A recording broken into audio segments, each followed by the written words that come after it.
Hello, everyone, and welcome to GSM Live here today. We are live with you on May 20th.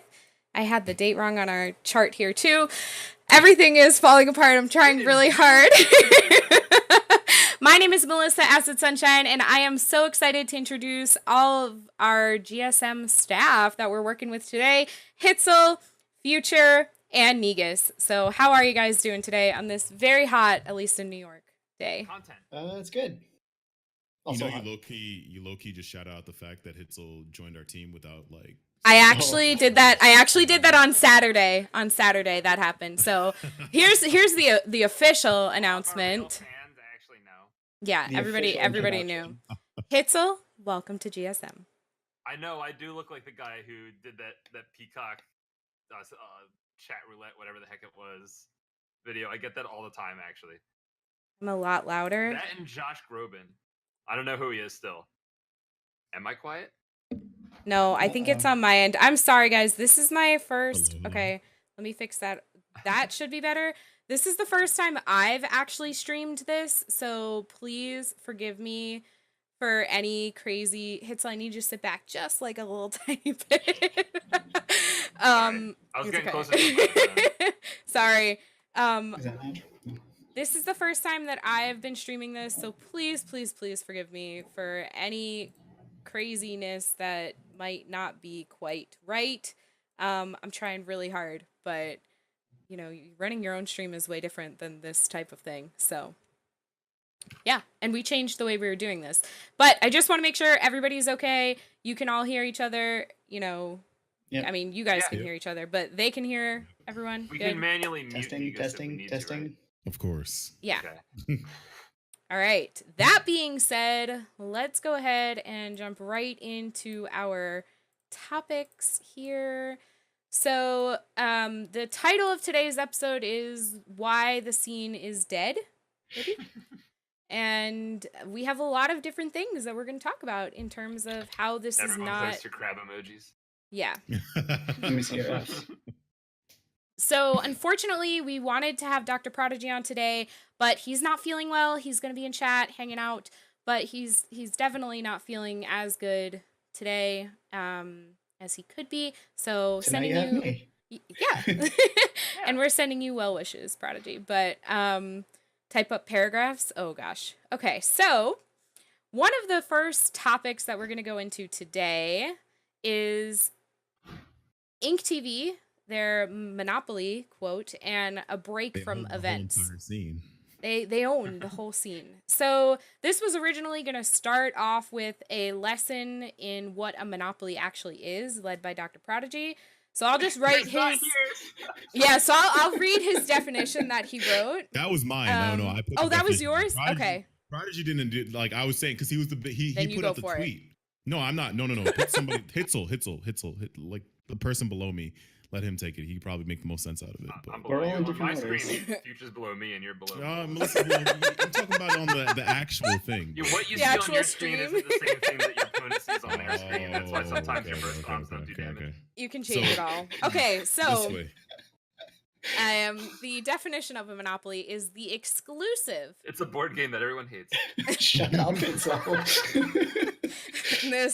Okay. The exclusive possession or control of the supply of or trade in a commodity or service.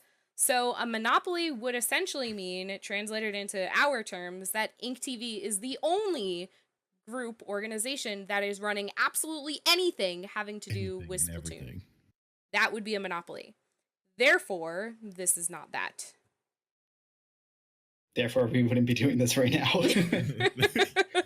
Therefore, we wouldn't be doing lands either. Like, I mean, Summer Splat is that a thing? Are we doing that? Is that GSM? we did Yeah. announce that, Kendall. Yes, we Yeah. did. No. Oh, we did. Okay. I'm just wondering. Are we doing Grand Prix also? Yeah. I think I'm not sure. Yeah. Did it Grand GTV? Prix? Grand Grand Prix. Prix. Afterwards, we're gonna go to the Grand restaurant, have a Prix. fillet Come mignon. on, let me live. Let me live. If it has an X on it, let me live. So, I mean- so let me ask: do you think that people are saying monopoly as like a little bit of an exaggeration that still holds some truth? Like they're coming from somewhere, right? Like if everyone's saying it, they're meaning something. Like I'm trying to play devil's advocate here. I just sound like a jerk. It's- But I think the underlying message behind that is that Ink TV has a monopoly on all the best events. Like Best everything, events. everything Yeah. that Ink TV does, gotta let 'em according talk to about you whoever like said that? this, is like, you know, the best of the best. This was the Like person who said PNS, this. Yeah. their Invitationals. Yeah, Ink and I Radio in the mean, past. everything that is going on within the scene in terms of LANs, Ink TV doesn't run a LAN. So, Nope. you know, that they tried to is start and they couldn't get past the hurdle that EGTV was able to because of like more connections, which is like it's really expensive to start. Like Yeah. once you get a lot of the equipment, Yeah. you're kind of, I don't want to say smooth sailing, but your boat moves, you know, as opposed to like when you're first starting out, it is so expensive. Like Iric took such a huge risk with Squidstorm 2016. Like he was so stressed that like people don't realize how much he like went in the negative and like made it back. Like, oh my god! And it's just, you know, They're saying turn hits a lot. yeah, I just turn me did. up. I'll go. Okay, cool. Turn me up, I'm now turned up. turn me up. Gonna blow out my eardrums. I need those little like anyway, earplugs, yes, inside my I need headset. a megaphone. Yeah, I mean, just there's so many reasons why this type of thinking is really detrimental to the scene and the community. We're talking about like the scene is dead. This type of process of thought is what hurts us.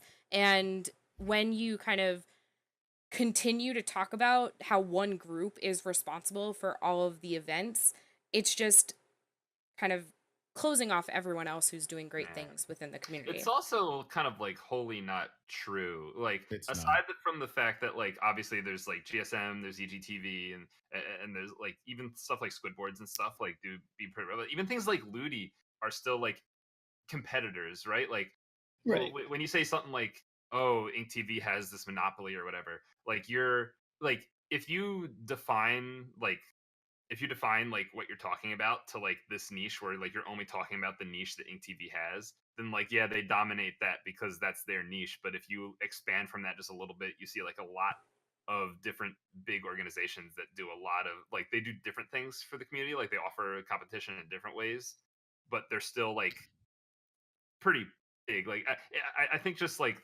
Ink TV fans might say that, or like people that like they just like play BNS and that's maybe all they do, or something like that. The same way like people that just play in Ludi, they're not Mhm. gonna be like, you know, they're gonna be like, man, Ludi has a monopoly on everything. Like all we ever do is play Ludi. It's like there are some people that just play in like the certain events. I know the same thing for like GSM and EGTV as well. There's some people that only go to the EGTV lands and they don't really play any other tournaments. And there's like GSM like has their local scene as well. You know, like that kind of stuff exists. Yeah. Like my problem with the whole narrative, like that whole like narrative is that like a couple months ago was the narrative was there's no games. I mean, there's no tournaments. There's nothing to play in. Like if you saw like all of the conversations, there's like, yo, there's the scene is so dead. There's nothing to play. And then literally it just turns around to being, yo, Ink TV is like this huge monopoly that takes over the whole entire weekends. And like, we can't set up any other tournaments. And they have this like big, great chokehold over it. And what's crazy about the whole thing is like, I guess you can say Ink TV is kind of like they pushed like the envelope on what your online tournaments are supposed to be and like how much like work they've put into the online tournaments, especially with like your invitationals. I forgot the other one. They're open and stuff like that. And like how far they pushed it with like the stream quality and like the even just like BNS where it's just like, you know, it's supposed to be like a more casual event and like for not really super casual, obviously, because they have a prize pool for it. But it's just like, you know, they did all of these things because of the fact that there was kind of like nobody else was really doing the online events after I want to say like EGTV kind of like stepped off of it. We don't really do that many. There was a little bit of And- in my opinion, I've talked about this a couple times, but I think that there was kind of a phenomenon that happened like after Splat 2 came out, because when Splat 2 came out, there was a ton of support. Nintendo was behind us, and we had like a lot of like online majors with like prize money, but it wasn't like quite sustainable to do that often. And the big tournaments with prize money kind of like went away. And I think that there's been a little bit of a theme like that in Splatoon 2 in general, where like the scene will kind of like have this sine curve where like the limits will get kind of pushed a little bit, like, you know, like more prize money, bigger events, like something that's really working will happen, but it's not really sustainable for multiple reasons. Maybe it's like TO burnout, maybe it's the fact that like there's prize money involved, that like you can't just keep throwing your own personal money into whatever, and then like that particular series like takes a break or goes away, and then you kind of have this time period afterwards where people are sort of used to getting a certain something out of like their Splatoon tournament experience, and when it goes away, they kind of like aren't really as willing to play other stuff. But that kind of goes away with time. So like, I don't know if that kind of like relates to the point you were just making exactly, but I think that we might be in like a kind of a little similar situation. I don't know. I feel like there's a difference between like people actually putting in the work to make their tournaments bigger and just wanting, all right, I opened up a Discord, make me a major. Like there's a process with that whole thing, and that's kind of what I'm saying. I'm not saying for anybody that was saying before, I'm not saying that people stop, but like there was just the narrative of people saying that things stop. Just like somebody said in chat about like SAC, Fresh Start Cup, which Melissa did a whole bunch of things with in the past, and those things were all running. And like those are people that just came out of like obviously out of the blue that for like, you know what, I want to run an event, I want to do something different. And they took the initiative of like actually planning out and thinking about it for a second instead of just being like, I want to do a major, like put me up front, and that's just how it should work. Yeah, I think that there is a little bit of like that kind of issue. Like just thinking back to Splat 1, you kind of had this kind of like natural way that things worked where like weeklies and bi-weeklies just kind of happened on like weekdays, and then on the weekend there was like every once in a while big thing that kind of like had that significance. Whereas like I think if like you look at kind of today, there's a lot of people like, well, we want to be that special thing on the weekends and we want to do it every weekend, so like they kind of compete with each other, and it's like, I don't know, maybe a little bit of a like cannibalism or something. Like but my question is, when is like the thing is, when is everything happening on the weekends? Like that's all I'm saying. I'm not saying that there aren't events that aren't happening, but like there are a lot of people that do like weeklies and like their own events, and you know, like push the envelope and try to like but all I'm wondering is like there's space, there's rooms. Like I'm asking you, Hitzel, personally, like what's the last? Well, maybe you should last, follow Ika Feed on Twitter so you can see a feed of the events that are happening. Ika Feed, not Inca Feed. Ika Feed. Ika Feed. What was the last like Sunday tournament you played in? IKEA Feed. Sunday tournament that I played in? Yeah. I've never played in a Sunday tournament. Well, I was talking to Hitzel. I know Hitzel's like the only one. I know. I'm trying to think because not that long ago, low key like said, "Hey, we need a fourth." I was like, "All right, cool." And I got in the lobby, and they're like, "Oh, by the way, this is a tournament. You're on a roster. It started." So I just don't remember if that was Sunday. We won. And you won. Yeah. Yeah, the last speed ladder, not this week, but the last one was on Sunday. Yeah. Yeah, but the one before that, yeah, the first one you did was on Sunday. Yeah. Yeah, and that's kind of part of something we're going to get into in a little bit, but this idea of, well, we went from people saying, not necessarily that it was true, but people saying that there were no events happening to a whole massive amounts of events coming at the exact same time, where now it's like, if you want to run an event, you want to run a monthly, you have to look 2 to 3 months ahead because there's so many weeklies that are happening. And then the weeklies are getting offended, like, well, that's the day that I picked, which, you know, you have, understandably so, if they're planning every single Saturday, okay, at some point they have to be able to back off a little and say, well, this event is only going to happen once a month, and my event happens 4 times a month, so maybe it's okay that I compete with them for this day. And it's not necessarily a bad competition. A lot of the events have been staggered, so it's like some stuff starts at 8 p.m. or 7 p.m. EST, while other stuff starts at noon. So you can play in both. And we had that happen on Saturday. We had teams that played in the speed ladder, and then they went on to play in the SAC Coast to Coast. So, you know, it's not unheard of. We were pretty purposeful about doing that. Like we talked to Alice, who runs Saturday Morning Coffee, and we were, because for the first, so the speed ladder was supposed to happen, the original one was supposed to happen earlier than it did, but we ran into that same problem where it was like, I want to just, you know, hop on a weekend and run this thing, but every single weekend is just packed with all of these like commonly like recurring tournaments to the point where like I couldn't really fit it in. And that's why we just eventually said, well, whatever, I'll just do it on like this one Sunday that happens to not have anything at the prime time slot. And in the second one, it was just like, I can't not run my event, so I'm just gonna like pick a date. I'm gonna tell everybody. It's too popular already. You just gotta do Saturdays. I do want to like kind of acknowledge that this is a little bit of a sensitive issue for like us to talk about in particular, because like we definitely like work on we're definitely TOs that work on tournaments that are the ones that happen every once in a while that kind of want like that weekend spot, as opposed to like people that aren't here to really like share their thoughts That's true. and what it's like, on the other side of the story, like that run like the more common events. And I don't want to like I don't want to paint a picture or send a message that it's like they're doing something wrong and we're doing something right, which is like Oh, totally yeah. not what's going on. Because like as much as like we can point out things where it's like, oh, like the weeklies, like they've kind of like created this ecosystem where like maybe they're not like going after their niches that can make them more successful, and they're going after the same thing, but like they could do this differently. But like the guys obviously like work really hard, and they put in a lot of work, and just knowing like things with like Jordan. I don't know if you remember like when Jordan got burnt out from doing like TikTok Tuesdays or the Swiss Second Saturdays. Yeah. It became like it takes a lot of work to run a weekly every single week. Oh, Like, yeah. even bi-weeklies take Yes. a lot of week.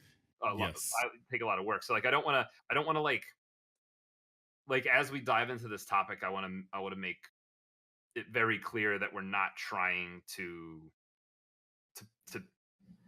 Put anyone kinda, like- down. yeah, exactly. Yeah, Mhm. especially since they're not like on the show right now to like say like, oh, like, well, this is why, or like, maybe we tried Tuesdays but nobody signed up. The only time we can get signups is Saturdays. It might be something like that as well. Like, we don't know. They're not here to talk to us about it. But, Like, it's I just it's wanna an know- issue though. I want to know when the narrative changed, because like, I mean, I'm not saying that like in Splat 1, Splat 1 I played in BNS was on Thursdays, Mm-hmm. and like BNS is wild in Splat 1 as well. it was wild. It was wild. BNS is what got me into competitive Splatoon. Yeah, That's but like, awesome. Yeah. I mean, Actually, didn't know can't like as I said, I don't know as well anymore. But like, are there any other weeklies that happen on like a Monday night, Thursday night at this point in time? Because the last time I remember was Jordan's, and then that. Most There's- of them. There's one this summer that's going to be might not happening. happening. Jerry's Crown Cup is happening, I believe, on Wednesday nights. As far as That NA, sounds but I like- know That there's sounds an like EU like some one. kind of like family-owned restaurants. It's like like we're gonna go sign up for Jerry's. Yeah, there are a lot of EU weeklies though that do happen consistently. okay, so if those are open, then why not, kind of bite down and just be like, all right, cool, like we got to move it to another day because somebody else is, I they're think doing it's their land on that day. because- I mean, I they're think it's- they're the tournament on that day. I think it's because there's a perception that moving away from the weekends puts yourself at some kind of disadvantage. So it's like, let's say that like we're a bunch of TOs and we all run stuff on the weekends together, and we're kind of competing with each other, and it's not really that healthy. And there is this need to kind of spread your days across so that you can get like better like better turnout for each individual event. Whoever stays Saturday is obviously going to be at a big advantage, right? So it's like nobody Mhm. wants to be the one to be like, okay, well, I'm going to go pick some like derpy day that's not like Saturday at prime time when the most people are available. And it's like, how do I actually trust that you're also going to like leave the Saturdays open to the big events? Because I think I mean, if I was in that position, I think that would be something, like if we we'd have this conversation with like other orgs or something like that, and then we'd go back to a private Discord, and I'm just like thinking of some of my friends is like, I don't want to like let them do it, like like what's it like, why do we have to as well? So I think that there's a little bit of that as well, where it's like nobody's willing to kind of like take one for the team. I don't know if it's take one for the team. Okay, say for instance, if I was like starting off and I wanted the best way to like start off a tournament in Splatoon 2, right? Mhm. And I automatically see, all right, BNS is on Friday. I'm not doing anything on Friday. Mhm. I see Saturday there's like a couple of majors going on and stuff like that. I want to build my, I guess you want to say brand or whatever it is for my tournament. And I'm like, I kind of realized that maybe like nobody's streaming on Sundays, or maybe for me personally, midweek or even Thursdays, because of the fact that like I'm looking at the fact that nobody else is streaming. I want to build my name. I want people to see my tournament. Doesn't seem like there's a tournament on Wednesday. So then, you know what? Maybe I can build my on that day up.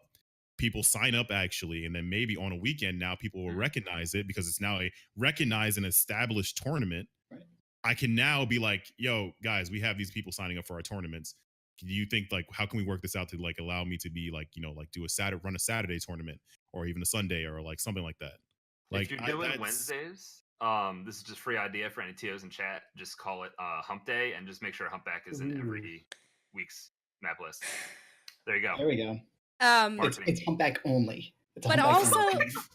also to your point, Kendall, like this is the perfect time for that because so much of the player base is in the younger crowd. This is summer. Everyone's off from school. Pretty much everyone's off from college, unless you're doing a summer semester, which is very few people that I know of. I mean, the summer is the time when if you want to try to build that player base and get that momentum going, this is when you want to do it. And, you know, Splatoon is a makes summer sense. game in the first place. Like, yeah, it was launched in the summers, right? Yeah. It's what, like 4 years next week or something like that? Splatoon 1? is it next week? Gosh. No, I got it's into July, Splatoon isn't it? Splatoon 1 was like Memorial Day weekend. Oh, really? I got into Splatoon 1 a little bit late. Like, Pretty sure. Chat. Yeah. So it was around then. But Splatoon 2 was right, like yeah. July. Yeah. Yeah, you're right. Okay. Yeah, I mean, Ooh, who's gonna do like the 4-year anniversary tournament? Anybody? Ink No? TV. Oops. well, okay, so I'm gonna try to keep us really on topic, chat. I'm sorry. So, let's go back to this idea talking about Ink TV, right? So I want to really touch upon the fact that it's super important to recognize when you have really solidly run events and TOs that are doing their job to make sure that everything goes very smoothly. Because I'm very new to TOing part. I've been with GSM for a year now in 2 weeks. And still the fact of actually, well, in 2 weeks, it'll be SNS is my anniversary. Okay. Yeah. The fact of actually running a tournament and being present within a Discord when things are going down, when there are issues on the platform, that's still all pretty new to me. And I've been involved with 2 or 3 in the last month. I have so much more respect. I've had a lot of respect for TOs to begin with because I understand what it takes to get something going. But actually being in the fire is amazing. And the fact that Ink TV consistently puts on a high quality show every single Friday night, that is amazing. I have so much respect. Like literally, like chat was saying, TOing sucks. Like it is not a fun experience. No. Like I don't think there's a single TO out there that legitimately enjoys everything. I'll be honest. Like I'd rather TO at a LAN event. TOing on online events are abysmal. I'm so sorry. Like let that be kind of a warning to anybody who's interested in it. It's not production. Fun. I learned recently that production's really freaking hard. Yeah. As well. Even just setting this up. The last time I ran a major was one of the Inkstorms in Splat 1 when Irex's computer crashed and he just like, or his graphics card crashed or something. He just like sent me the like XSplit login and like a bunch of configuration settings. And there you go, Hitzel. Figure it out. I had to like write it all myself, and I'm like scrambling to get everything working the whole time and trying to do TO work at the same time, which is probably a mistake because it kept making me like miss transitions and stuff. But whoever actually runs a stream, man, like those guys, they deserve your respect. Yes, and that's kind of my problem with the whole like Monopoly thing, because like you have this guy, like obviously we all know it's Black, right? Daddy Black. And you give your weekends like a Friday night. First of all, with him, probably he just finished work and coming on to literally stream Splatoon for what, 5 or 6 hours? Yeah. Like, and on top of that, he was doing commentary while running the production. Like, what else do you like on top of what Prodigy's saying, being married? Like, I can't imagine my wife would look at me like I'm stupid. Yeah, and having a kid and doing all of this, and then looking back and it's just like, oh, Think TV, they have this monopoly. They're trying to like, you could not agree with something and give you like actual reasons why you don't agree with something, like constructive like criticism. But a lot of what they're doing is just like, come on, like they need a little bit more respect on their name than what was happening in the past. Obviously it's not happening anymore, but to lead to somebody taking a break because of all that, it's kind of sad. Like it's really, really sad. I think there's also an element like, it's hard for me to make the exact comparison, but it's almost like a business that it's so successful for so long that human element of that business kind of like fades away in people's perception of it. and it's just kind of like a thing that it's like it's supposed to work, you know, like you go to McDonald's and your burger's not right or something, you get like mad, or that's not the best. You know what I'm talking about, though, right? Where it's like, Yeah. because they've been doing it so well for so long that people get used to it and kind of forget that people are putting that hard work into it, and like you start getting like really nitpicky about it, and you start like having less respect for it like externally, because it's almost like the sky's blue. Ink TV runs tournaments, like there's nothing to really like perceive, I guess. And then that can be something that I think like that people, it can cause people to kind of you know, not give the right kind of feedback, and not really be like supportive and stuff like that, because they're just kind of like taking it for granted, I suppose. That's fair. Yeah. I guess, man. I think that kind of transitions pretty smoothly into our TO burnout topic. So, talking about, pardon? At Jordan. Yeah. I mean, poor Jordan. Even us. Yeah, that's what I was about to bring it. up, actually. Yeah. Like, look at what happens when we ended Beacon. We sat there Sunday night and cleaned up everything we could, and then we all messaged Monday, like, hey, we need to sit down and talk about this. When did we have our talk? Like, last 5 week, weeks 2 later. weeks. Yeah, it was such a long time later, because we're exhausted. And when you're putting up any sort of big event, when you have a lot of people, a LAN, is a huge undertaking, and it's a crazy amount of Yes. work. Yeah. So Lanes coming are just from a that, totally different beast. do you want to talk about that a little bit, Future? Because you and I talked Monday, the day after, and we were both exhausted. But like, what was your like experience the following week? Because you travel the most. Well, you and Kendall travel the most from to get to this. It is exhausting, just in the same way that like online tournaments can be exhausting. You're working 10, 11-hour days for 3 days, Saturday, Sunday, all of Friday night, Thursday, if you happen to be there setting up for the venue. Like, it is just, it's not a vacation, I guess. Like, No. you're on point. You're on work like the entire weekend. So like, when we all sat down Saturday or Sunday night after it all wrapped up, we're kind of planning Summer Splat. Like, I didn't even want to think about it. Yeah, I was like, I want to go. Like, I got a flight at 5 a.m. Please, like, Prodigy, stop being serious. Like, let me go. Leave. Like, don't get me wrong. Like, it's fun. Plans are fun. Yeah.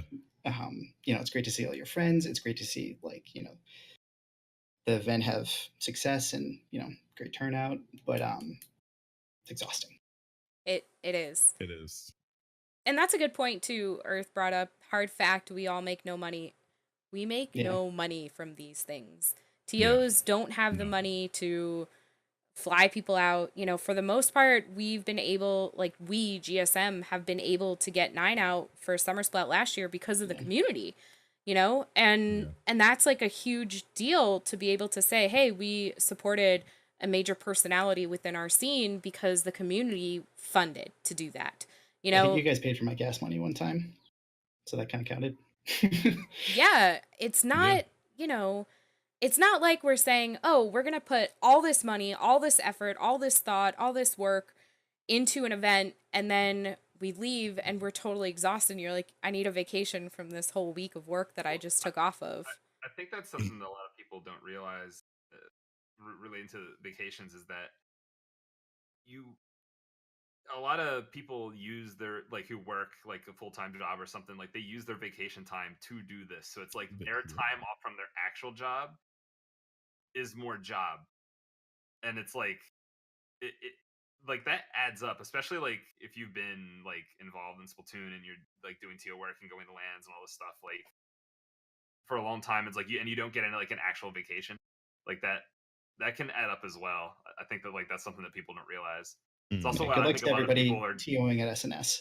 Yeah, like everybody's going to SNS. It's like, vacation I'm event. played, or exactly. Everybody's It's a vacation land, and they're all working. Yeah. Yeah. Absolutely. It's a lot, and we see burnout all the time. So I agree. Thank your TOs every time. How can it be reduced? That's kind of our leading question here. I'm honestly not sure it can be. An answer. I would love to say more people, but I don't really think that's the answer, because if you have more TOs, then sometimes you can have people stepping on each other. But if you have a staff that can kind of cycle, if you're running a weekly and you have a set of 3 people, all 3 of those people need to be on every single week. But if you have a set of 9 people, maybe you could have team A runs it, team B runs it, and team C runs it. Yeah. So maybe that's the way to do it. But it's hard to be able to do that. I mean, our solution Everybody, right all now 9 has kind of people been need to like, be able to. Oh my bad. yeah. I mean, our solution has just been run fewer events. Yeah. Right. Like we're really only focusing on the our majors, and Grand Prix. Yeah. Like, you know, we're not doing these random Grande weekly, pricks. we're not doing the small local events as much anymore. So, you know, we're spreading our focus, I guess. Actually, no, like kind of holding it in more over time. I don't know. Grand Prix. Grand Prix. Grand Prix 2. Yeah. All right. And so within this, the value of TOs we sort of touched upon. How can you help the tournament scene grow? We also kind of touched upon that a little bit, talking about the weeklies and this idea of picking a day that doesn't quite have anything. Get your player base up, get the people in on your event. I think also something to be said with that is having some type of niche thing, whatever it is, makes your event interesting. Different. Yeah. Do something creative. Otherwise, it's not worth anybody's time. Yeah. Yeah.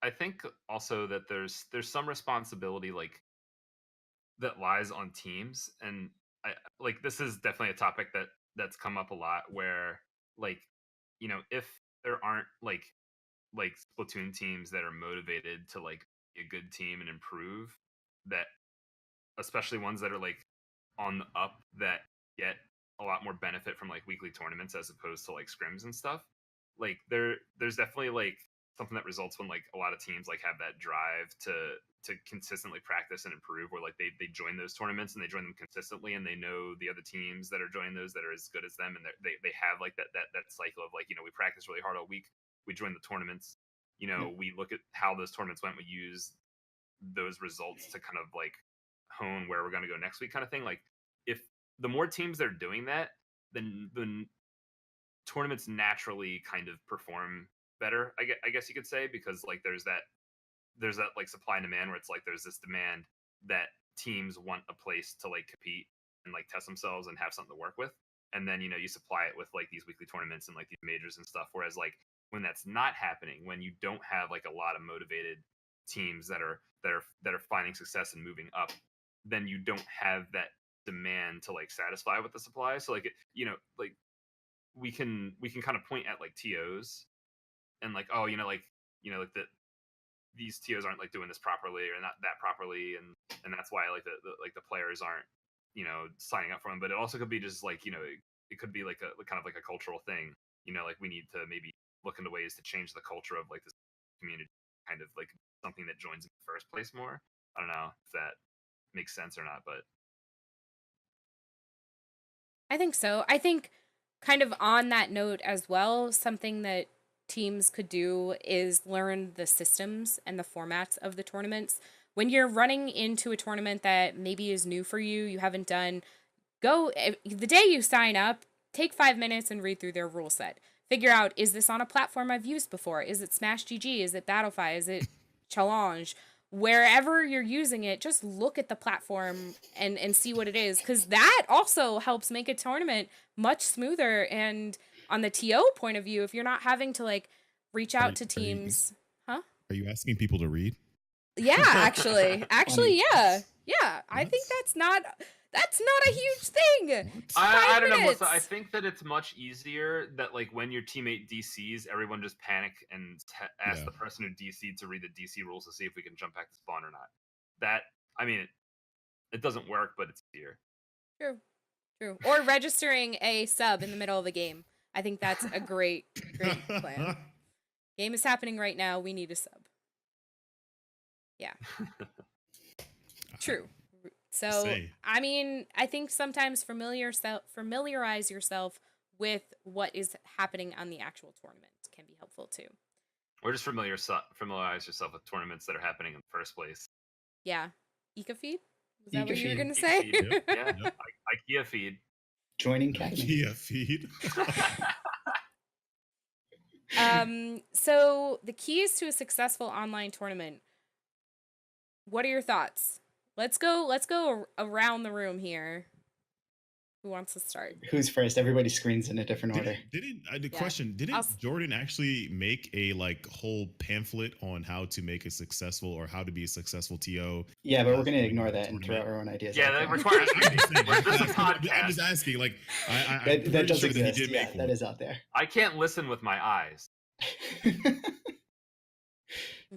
All right, we'll go with you first, Hitzel. We'll go. Okay.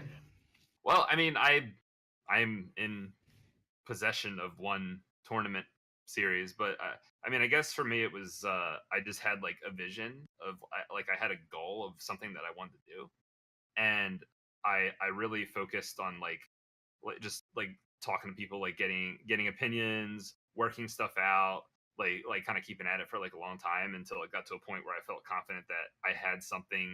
I mean, I guess like unique, that was like satisfying, something that was needed that I could put out there.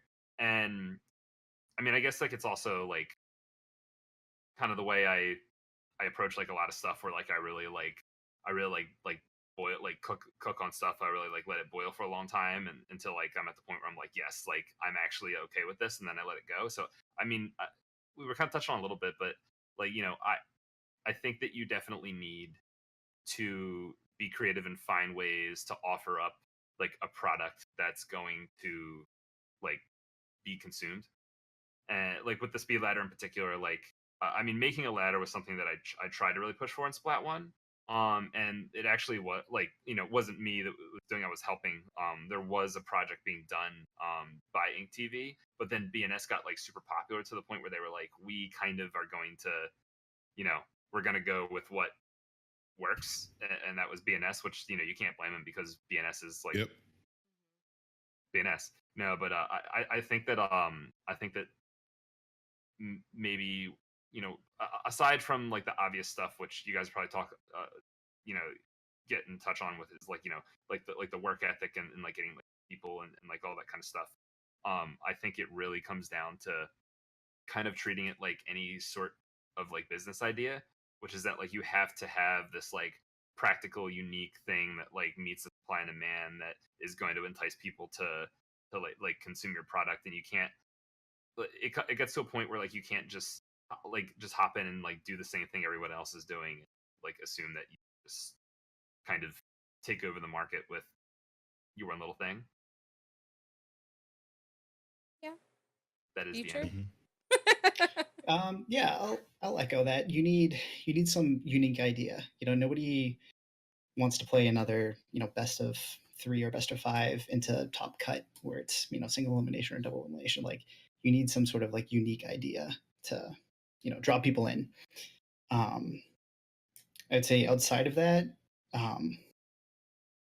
really make sure you know your tournament organization system. Like if you use Smash GG or Battlefy, like know it in and out, because I mean, speaking from experience, I learned Smash GG kind of on the fly, and that was not the way to do it. Yeah.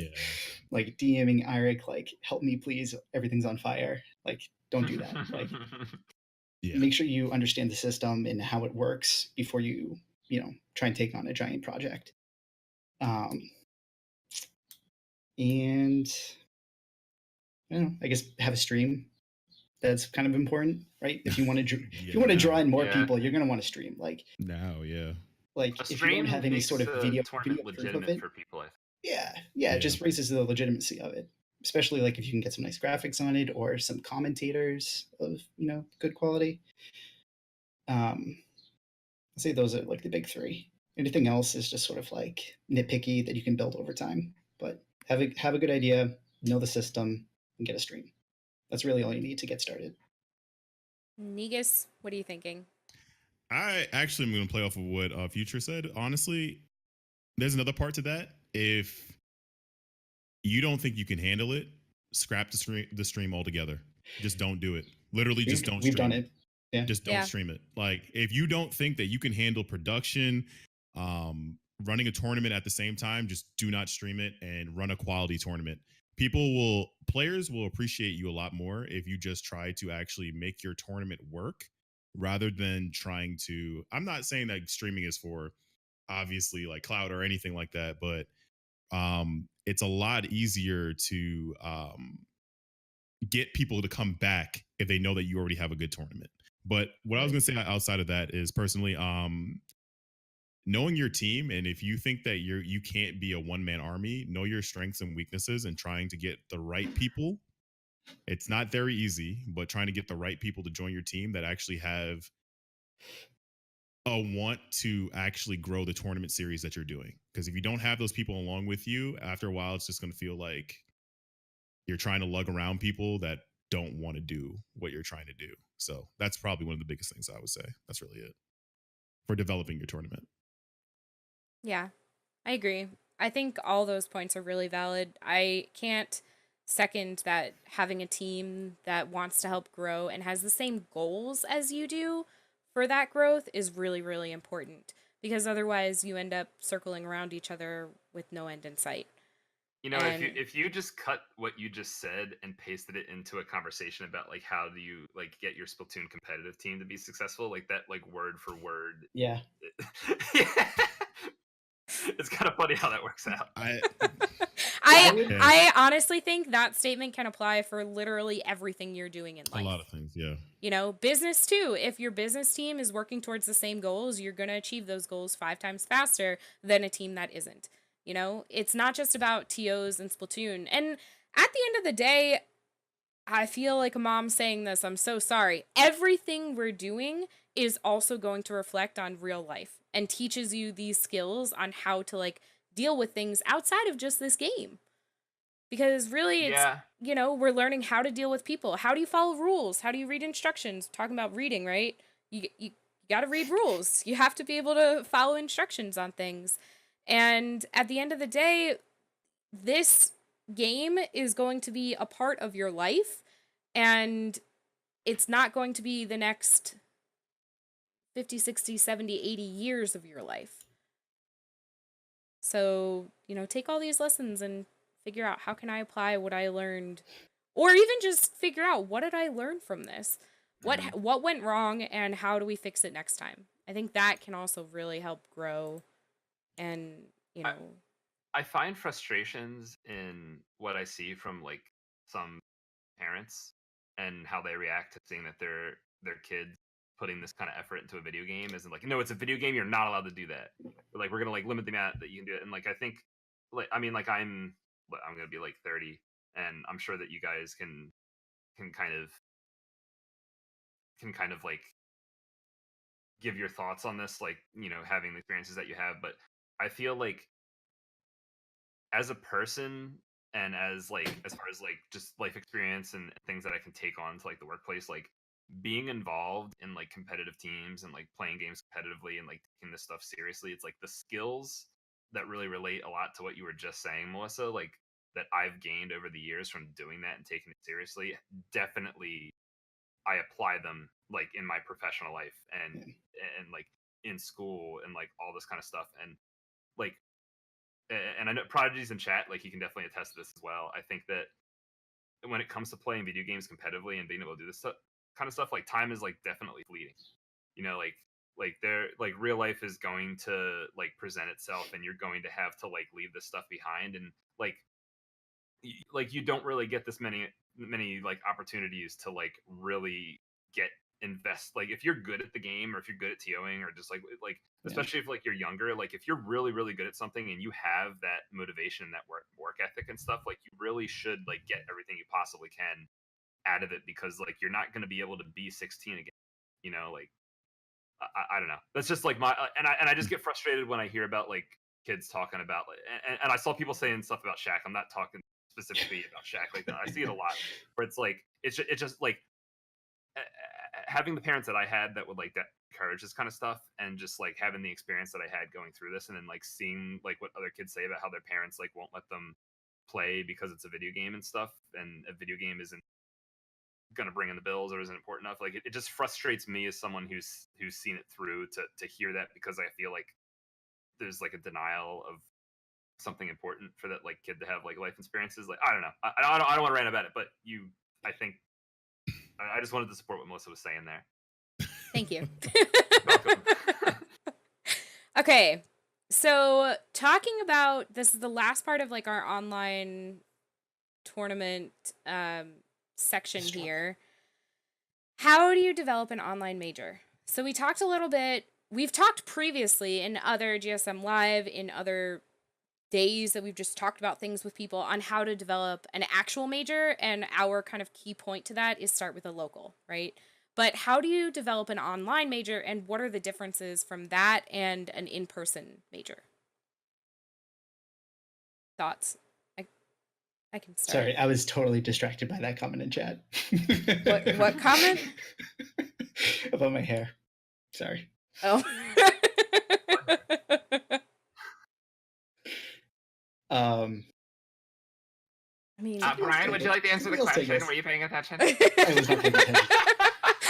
You gotta listen, see? One more time. Just how do you develop an online major? So, Yeah. I mean, I can even start here if you want. Like, so then you guys have some time to think about it. What we already talked about here was developing a weekly, right? Or any other event that you want to consistently develop. Finding your player base and then bringing that forward and elaborating on that, creating that. So what do you need to do to find a player base? You create your tournament, you get the word out, whether it's EcoFeed or any other Twitter, anywhere that you're doing your promotion. Direct messaging team captains, that works too. Find some way to get people involved into what you're trying to do. And after you've run that, if it's a monthly, I'd say 3 to 4 times consistently, and know that everything is flowing really well, great. If it's a weekly, I'd say like 2 months. Because at the beginning, a weekly is going to kind of build a little slower, I'd say. Then you can start looking into an online major. And that takes a lot more effort, a lot more work. You need a lot more teams. Normally, from our scene, majors also have a monetary prize. So how do you figure out what is that prize? Where is that going to be funded from? And sort of branch off from there. Yeah, majors have to be special. Dr. Prodigy, absolutely right. That's the biggest part. For sure. That's something different than I think besides just numbers, majors have like some higher quality to them, right? That the stream quality is better, like the overlays are there, the commentators, you get the best of the best for your major. I don't know. I'd say just Hitzel, quality. what are you thinking?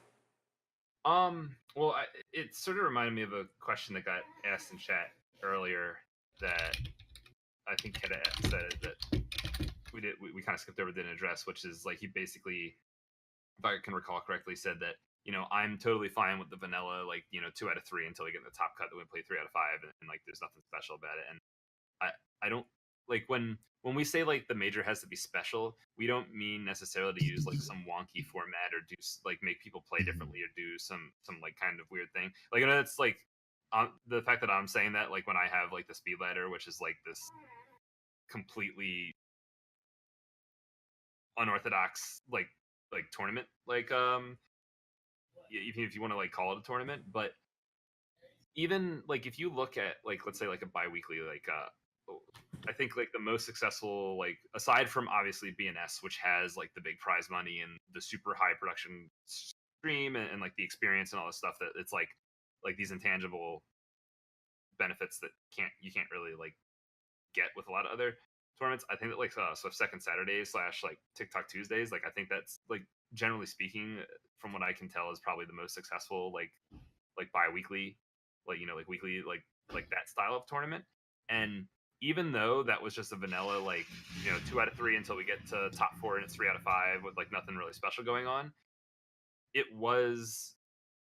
actually was really special because like that entire thing was marketed on this idea of like the tournament being really fast, and they're gonna like post how long the tournament takes every single time and put all this emphasis onto making sure that the rounds end quickly and the tournaments end quickly. And it's like we're promising this product that is going to be a tournament that is really fast. It's not going to waste your time, and we're going to put up the numbers every single time to prove that. And I think that like even though like gameplay wise like nothing special is happening, you're not playing by different rules or playing like rollers only or some weird thing that like makes it like unique in that way. The fact that like it was like marketed and like presented to people as something that was like unique and valuable, I think like that's the kind of thing that makes your tournament successful. So why that might not necessarily be an example that highlights like a major working in some way like that, I think that like that's the idea that you should have in your head when you say like, you know, something that's like unique, like not like bizarre unique, but like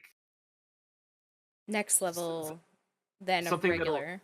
you have to present it into people in a make them perceive it in a unique way, like uniquely valuable, uniquely good, uniquely the choice to be made, and stuff like that is how you do it. Kendall, what are you thinking? I was gonna say step 1, acquire $2,000. Jesus. Hit up Czar Legally. or Legally.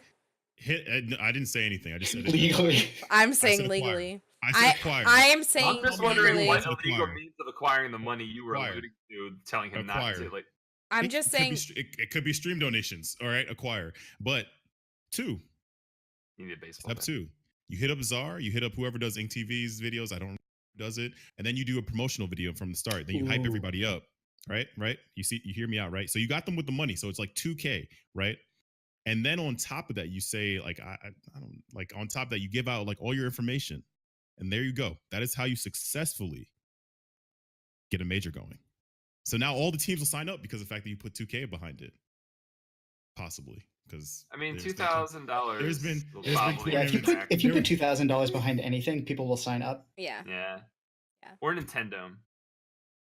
But I think in all seriousness, I think like obviously like either way of making it special of how I mean either if it's like a series that you're doing that there's like a point system towards it, either with what Hitzel was saying with his speed ladder, obviously with Ink TV, it's the whole production value of everything with Invitational of the teams that they bring in. That's why I was making a joke about the promotional videos because I don't know. I kind of wait for like I like the whole Invitational when they show out like this is the team that's playing, this is the team, the next team. It's like building up hype around it. It's something that's really like drawing in the community. And it's like wow, like look at what's really happening. It brings in clicks, retweets, all this stuff. Like yo, like it's kind of crazy that this team made it. It's in. content. What do you mean? Oh no! Why is this team in it? I should be in it. Like, what are you talking about? How did they make number 16? Like, it brings like a whole bunch of like different type of conversations, and like it makes people feel like your tournament or what's going on is like legitimate in a way, I guess. So yeah, It could be on That's a point. ESPN too. or yeah, As in the second one, not also. somebody said it.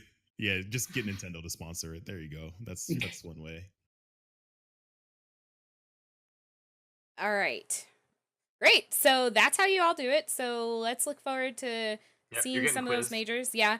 I also Yeah, good think luck, though everybody. something we didn't mention is developing a major also takes time. You can't say, "Hey, today is May 20th. I want to have the major on June 20th." I don't think that's possible. Yeah, You It's need booked. it's booked. well, It's it's booked. But also you need a lot more time than just 1 month to make sure that you have everything you need for all of this. So, plan ahead. If you want to do a major and you're trying to figure it out, we're in May. I would say I wouldn't shoot for anything before September, personally. Because I think Do you think it's possible to major. run a major without running a weekly series or a monthly series beforehand? Yes. absolutely. Yeah, I think it can be done. I think you'll have an easier time getting people to believe in what you can do as running a major if you have other tournaments behind you. But I do think you can do it without. If you just throw the 2K down on the tournament and people are convinced that it won't be a A fire festival? yes, then people will probably sign up in those kinds of numbers. If you don't have money, you unfortunately like you're going to have to build that up in Yeah. a more linear way. Unless you have like the idea of ideas that draws people in to the point where, hey, good job, you did it, like you broke the rules, kind of thing. Yeah. It depends on what you got. If all you got is a major, then you're not going to be able to just run one out of nowhere and have people sign up. because you're going to get the same results as somebody who starts a weekly out of nowhere. Right. Yeah. But if you have the value to bring to people, they'll be attracted to it. I agree. All right. Awesome. Let's move on. So let's talk about Ghost Gaming parting ways with Splatoon. F. F's in the chat. F. Everyone Bible thump 7. What does this mean for Splatoon and for the competitive scene? Nothing. Nothing. I like that. Can I Why? Can I say something that's probably not a popular opinion, but I've said it before, but I'll just say it in a more public spot so I can get more yelled at. Sure. Sure. That's the whole point of this. I actually think it's Don't say almost good for LANs in particular, because this is the first time we've been in a climate where we don't have like the very, very, very best teams sponsored for LANs, and then everyone else is like scrapping together a pickup that's like fighting for second. Which like, and that's not to say that like Ghost Gaming like sponsoring a team is a bad thing, because you also have the the inverse of that, which is where you have multiple top teams sponsored, and they're all showing up for LANs, and you have like this really high quality thing. But there is a problem with comparing LANs to like online majors where the teams are actually playing, which is that like the quality of play goes down at LANs typically because teams don't often have their whole rosters, and it's usually like you usually have this effect where it's like there'll be like one, sometimes two, like when Olive and STDX were able to come to G5, like you have like these two teams maybe that are actual like high caliber teams, and then the teams that do well underneath that are the ones that were able to actually get the roster to come. Like it's like I don't want to like down it too much. I don't want to make it seem sad too much, but we're at a point right now where like we have sponsorships like Low Key and like Demise and stuff like that, but are they going to be like consistently getting flown out to every single LAN with whatever roster that they feel like I don't really know. Like I don't think that they're getting that kind of money like Ghost Gaming and SCDX did. So the fact that like the Ghost Gaming money isn't there anymore, while it sucks that the sponsors are going away from the scene, as like someone who plays at LANs, just knowing what the causes and effects of everything is, it's like, well, it's bad for Splatoon, but it's great for me. Teams of the LAN, it's going to be more fun, like, and like if the spectators will be more fun, it's not going to be like a snooze fest of a grand finals where it's just like the sponsored team just like taking out like this, two people from a team, and they grab two people that they sort of knew and just put their team's label on it so that like they would get good seating. Like so, I don't know. It's just more competitive. So I'm not playing at SNS, Dave. So it's like this isn't even about me. Like I'm not playing at Splash. I'm treating it like he's I'm casting. having a lot of fun. Yeah, I'm casting. I'm making up for last year where I was sick and miserable the whole time. I've been to like every major except for like the last E3 and like the last DPG, if you want to count in a major, because not that many people showed up. But like I think like if I'm gonna just hang out at one of them and cast and like have alcohol before Sunday night, Smash and Splash is probably the one to do it at. So I'm not even reaping the benefits of this. So that means it's honest. Okay. So what I was going to say about it, it sucks, you're right. Like in terms of what you said, Hitzel, it sucks that the money is leaving and that the sponsor's leaving. But I wasn't a part of Splat 1. How many sponsors did we have? In Splat 1? Yeah. Basically none. Okay. Which and is how why many which is why the 3 major LANs were all pickups. And how many sponsors have we had for the almost 2 years that Splatoon 2 has been out? Yeah. I need to define sponsor because there's been a lot, but okay.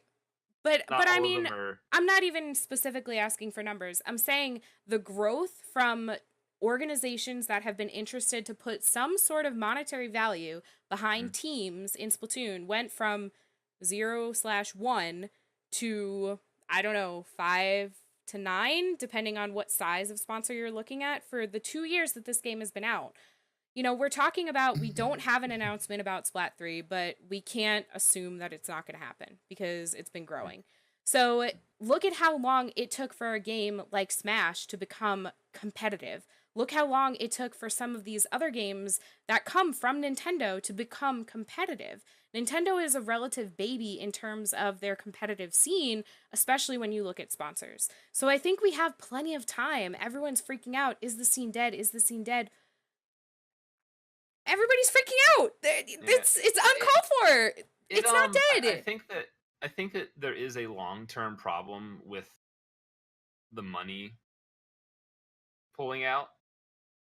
But for I lands think the money is going to be back. That's what I'm saying. The money will definitely be back when Splat 3 comes out. Yeah, and it'll be back exponentially like it was this time around. Mm-hmm. And I mean, Splat 2 is a 2-year-old game. It's almost exactly. point. Yeah.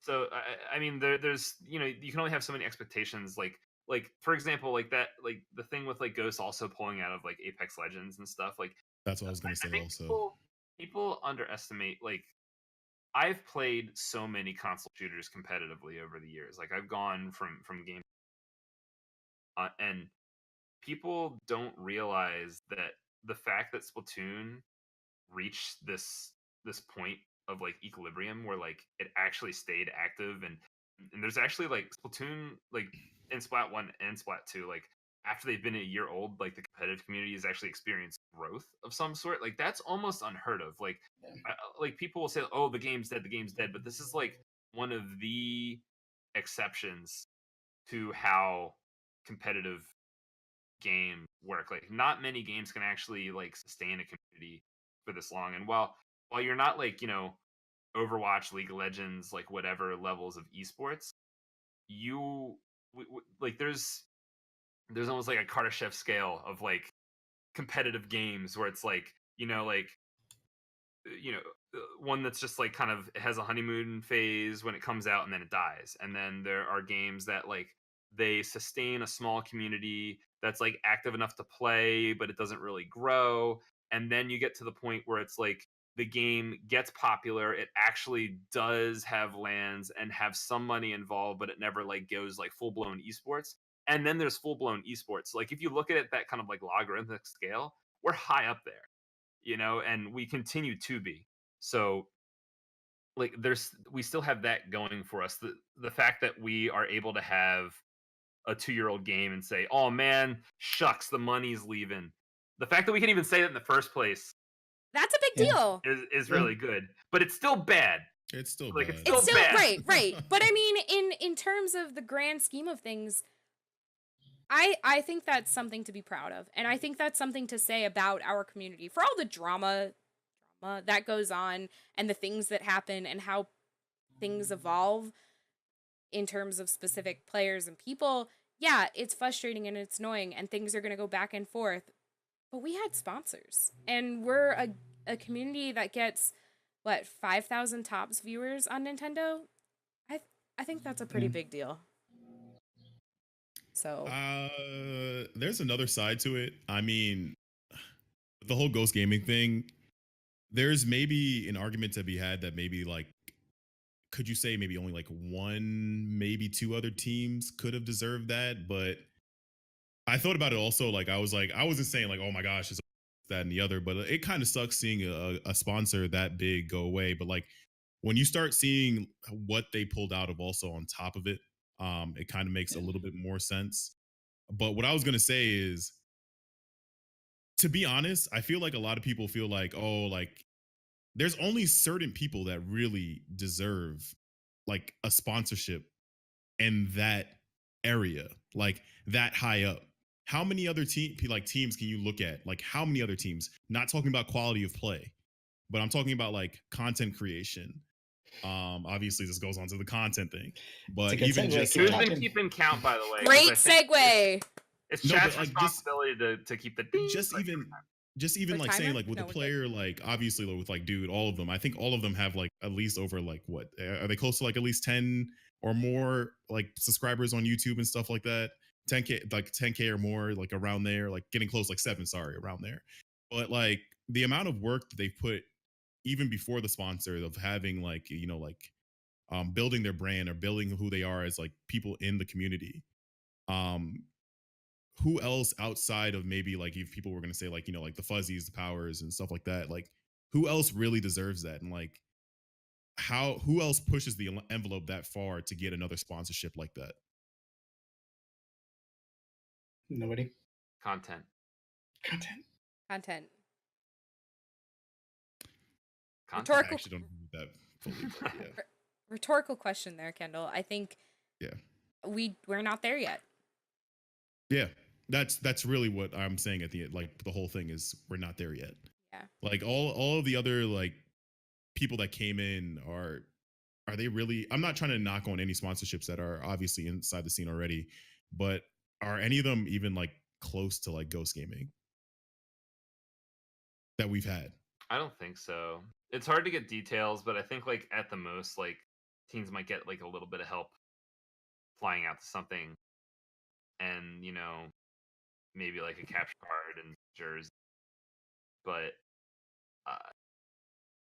STDX and Ghost level sponsorships like are very, very, very hard to come by. And I'm just saying it's by the players that like obviously who they were and who they are. But yeah, that's all I wanted to say. That's about that one. I mean, granted, hopefully like with things building and going into the next game, like obviously more people will come into the scene. We don't know when the next game's coming, obviously. But it's not saying that other people won't come, but like on top of it, just looking at like what other this game is a Fortnite. That's all I have to say about it.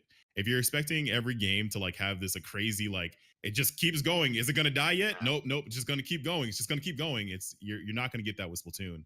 Like obviously the game is 2 years old. You're gonna start seeing things taper back a little because you're gonna lose your casual scene. So yeah, that may taper off, but your competitive scene is just there strong.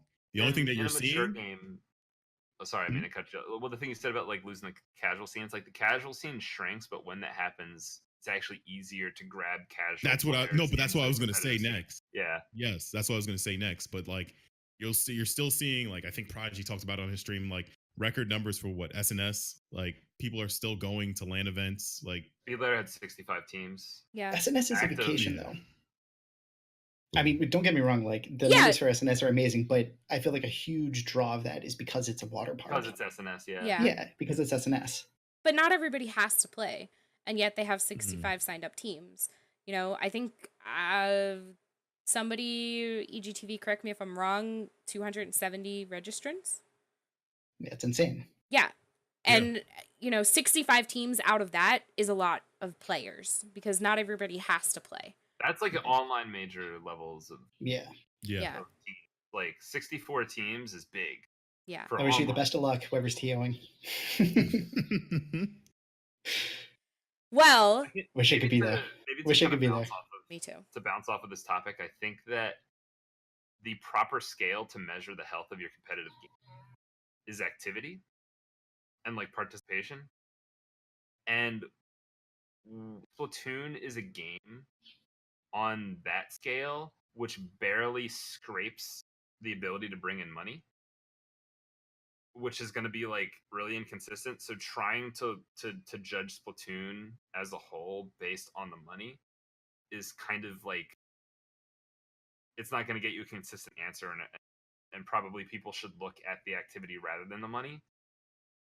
The money can be a result of the activity, but like if you're like when you're in like when the sky is falling, everything's burning, like the scene's dying thing, you should like take a moment to stop and look at that activity and that level of participation from players. And I think that when you look at that in the current scene, you're actually not going to see a big dip or a drop.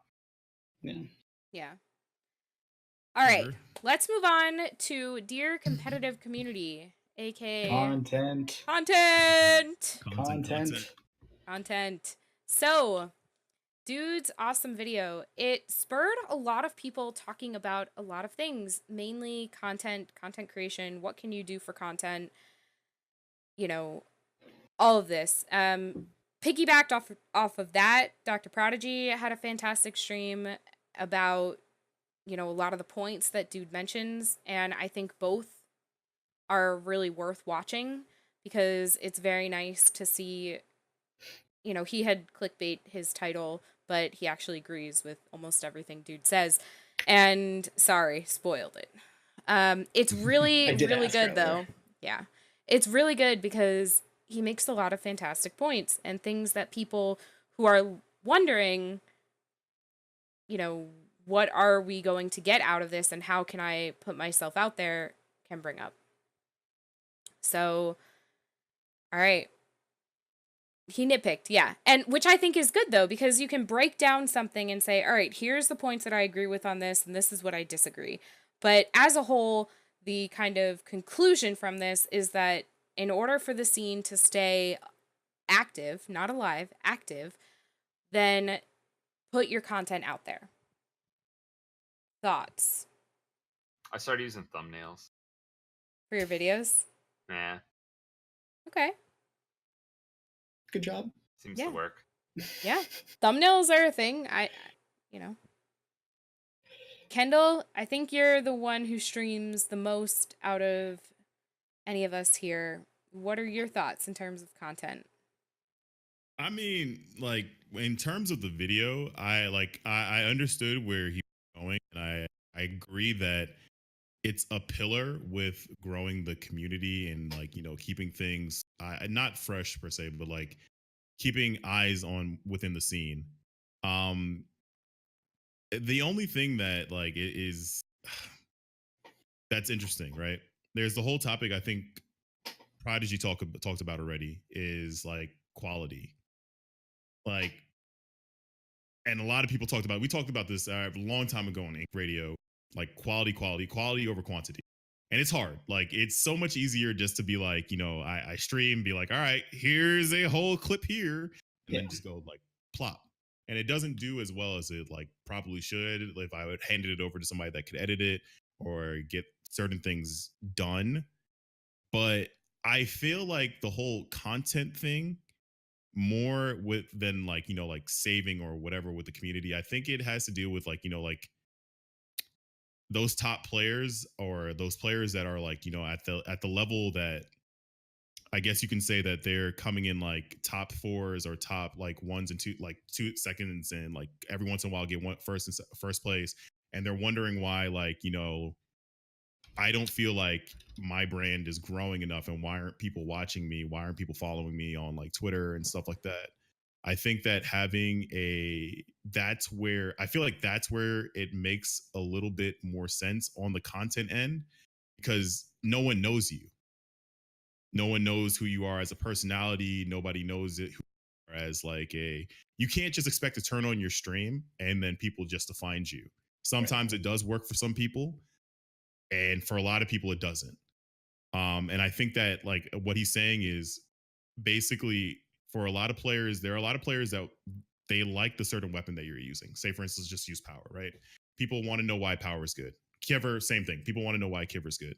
So what do you have to do? You go on YouTube, you type in Kiver, and you find Kiver's YouTube, and you're just like, oh wow, this guy got to 2,700 in zones. Like, what weapons was he using? What were his loadouts? What were this? He may not like speak on it, obviously, but a lot of other players, like, what's your opinion about like, yo, like, how do you feel about the game at this point in time, and like, how do you feel about this tournament that you played in? And putting more things out there and putting yourself out there, I feel will help out individual players a little bit more. I'm not really on the whole community as much, but I feel like it would help Same. out individual players a lot more than helping out the community as a whole. Yeah, the community as a whole isn't going to go search out these videos and like become more invested. Or I guess I should say, like, people who are outside of the scene, they're not going to come in and go out of their way to find these videos on YouTube, right? Probably first thing they're going to do is hop on Twitch, go to the Splatoon 2 section and just watch whoever the top like 3 most popular people are. And even then, like, streaming is a really passive form of content, I guess, right? There's a lot of work up front where, you set up your stream and all your settings and all that. But once you get going, it just you kind of just do your thing. Mm-hmm. You do it for a couple hours and then it's done. Whereas like, if you're going to make, articles or, YouTube videos, it's hours and hours of editing and, polishing it up. Streaming is very like low level content, I feel, compared to like YouTube and you feel writing. like I'm sorry to say, unless you're doing like major production tournaments, a lot of it, majority of people are like, unless you're about to hit up like a full doster disrespect for Splatoon. How edited the video is, right? Like, is it like some like really well designed, edited, like put together, planned ahead kind of thing, where like some kind of like guide or some kind of like thing where you had to like do like a little, not like research, but like it actually took like planning, as opposed to like what a lot of us do. Like, I mean, I do it where it's just, you kind of like turn on the stream, you have Splatoon, you have your webcam, and you start talking. Like, I mean, a lot of the successful videos and series, like, I mean, like, I've only been really back at streaming and putting like videos on YouTube for like a little bit over a month now. I've gotten like an upload every day, and it's been slowly climbing. But I mean, I do that. I just kind of like, I start playing, I talk to chat, and that kind of thing. I care more about streaming than I care about YouTube, to be honest. YouTube for me is kind of like people like to watch me, but they can't be up in the morning kind of thing. Yeah. YouTube is hard. Yeah, I think that in order to like, YouTube is a much, I don't want to say it's more competitive than Twitch, but like honestly for Twitch, like if you can have enough viewers to not be one of the like the 3 viewer kind of like nothing going ons at the bottom, and everybody who shows up in your chat, you interact with them and you're having fun. Like, I think that a really undervalued way to be successful on Twitch is literally just have your team bring your stream up and just have everybody talk to whoever's in chat. Just let them be part of the conversation. Like, you'll get like to that 10 viewer threshold and be fine. But it's like to go past that to the point where it's like YouTube, where like all your videos are actual, like have a production value to them. That doesn't get surpassed very often. Like, Dude does that, but most of the, I think like maybe like Wasm does that or something like that. But most of us just kind of like turn on the camera and start talking and have being played. And everyone who does do those kind of like Dude levels of production, like they're not really part of the competitive community. That's why if you search up like Zinc Mini Splatling guide, you're gonna find some abomination. It's like, what this is what people see? Like, what the well, like, I've done that before. That was gonna be my next statement, is the fact that I think that people don't realize that the truth is that competitive is a small part of Splatoon, and memeing is a lot bigger than people like. I'm not saying just memeing, just fun. Let me put it as fun. I don't want to say memeing, but casual Splatoon is a lot more bigger than like, putting up your tournament clips and like having fun. If you're showing that you're having fun with the people that you're playing with, a lot more people will gravitate to that than your high level, not saying for like high level tournament plays that you did, or like if you played in solo queue and like you started doing like actual like memes on your videos and stuff like that, and showing just like your personality instead of like even like with video. Yeah, your Stingray video. Exactly. Or like even like with Wadsum's videos on like squid bagging is the lowest tier of like making. Are you talking about his squid bagging tier list where like his tier list and stuff like that? And like it's just fun. Like a lot of like obviously dudes. What's obviously Hitzel, number one thing. What's Batman? Like that's the number one thing that comes up. That was my introduction to Hitzel. Like yeah. And it's just fun. I was watching Dude stream and you came on the VC. I was like, who is this man? And then I found out that you streamed, and then I got into your server.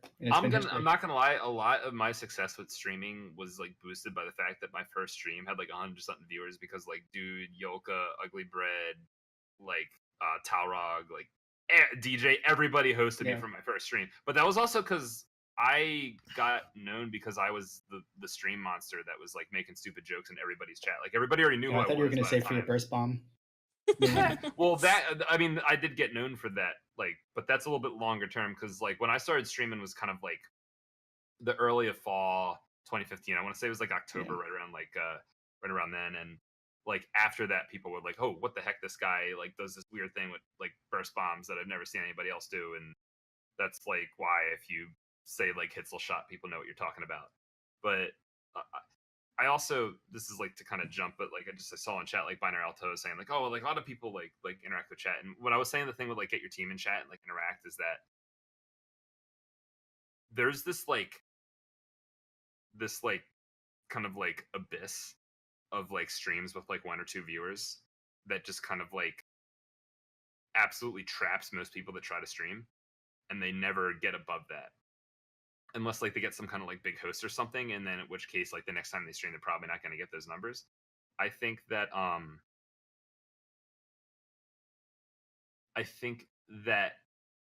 if you like get your stream, like you're playing, you're doing quads or something, like everybody who you're playing with that's part of your like friend group anyway, if you get them to just like watch the stream and like interact with chat and all that kind of stuff, like that is going to put you at a huge advantage compared to all those other streams in that abyss with you. First off, you're going to bump up your viewer count a little bit, so you're gonna increase your chances of being clicked on by like some ridiculous number. And then when people do click on your stream, like bam, interaction, like you're part of the conversation, like people are joking with you, and like there's multiple people, and like there's activity, and it's not like boring, and I think that like that's just my advice, like just seeing like people try to start streaming and all that kind of stuff. I think that if you do that, you're going to accelerate, if there is the ability to accelerate like your stream a lot compared to the person that just like sits there and says like, well, I can interact with chat, and like, it doesn't really like have that going. You can't interact with chat if you don't have a chat. Exactly. So you need to get people in there. True. Yeah. And I think maybe just the people that you're playing with, if you let them understand the value of chat interaction to like the other people that are in your stream, because like a lot of my early streams were like that too, where it was like we're playing as cyberbullies and they all have my chat open, and whenever anyone says something, like if I don't respond to it, they're going to respond to it, and that's just like a natural thing. And I think that also helped my stream a lot. And I just think this is just like my if my streaming advice to like people that want to start streaming. I think that is a very, very good way to get started. Yeah. No, I completely agree. All right. So kind of, I don't really think we need to keep going into Dude's video. Watch it. Watch Prodigy's Yeah, it's under 20 breakdown. minutes. Yeah. Prodigy's is like an hour and 15. Yeah, they're worth it. Yeah, that content's too long, the YouTube algorithm. I actually haven't watched Prodigy's yet because it's too long. Well, sorry. I'll get to it, but I haven't. Cool. He's not on the podcast. He can't defend himself. You just put it on double speed. No, we don't look at chat anyway. So. Time. Ooh, that's a good idea. I listen to a lot of things on double speed actually, because sometimes I don't have time. Prod. I was live, Prod. I'm not, Okay. Anyway, so that actually is a pretty good segue. Hitzel, what you're talking about with viewers on Twitch is something that I put on the topic list this week because I've noticed this. Because of my tweet? What tweet? Oh, never mind. Our segues have been so good. What was your tweet now? Oh, well, it's exactly this topic, but no, I got like, you start the topic and then I can chime in when it makes sense. Online etiquette, right? So people need to be very careful when you're streaming about who is in your stream. Because to be completely honest, you never know who is lurking and listening and might overhear you say something that they then bring to someone else and say, hey, so-and-so said this thing about XYZ, and that person might be very offended, and that could change how you're viewed within a community. And I think it's really important, my whole process in life, if you have nothing to nice to say nothing at all. Not quite, like if you have constructive criticism, totally, but at the same time, don't just start putting someone or something or whatever down just because you can. What was your tweet, Hitzel?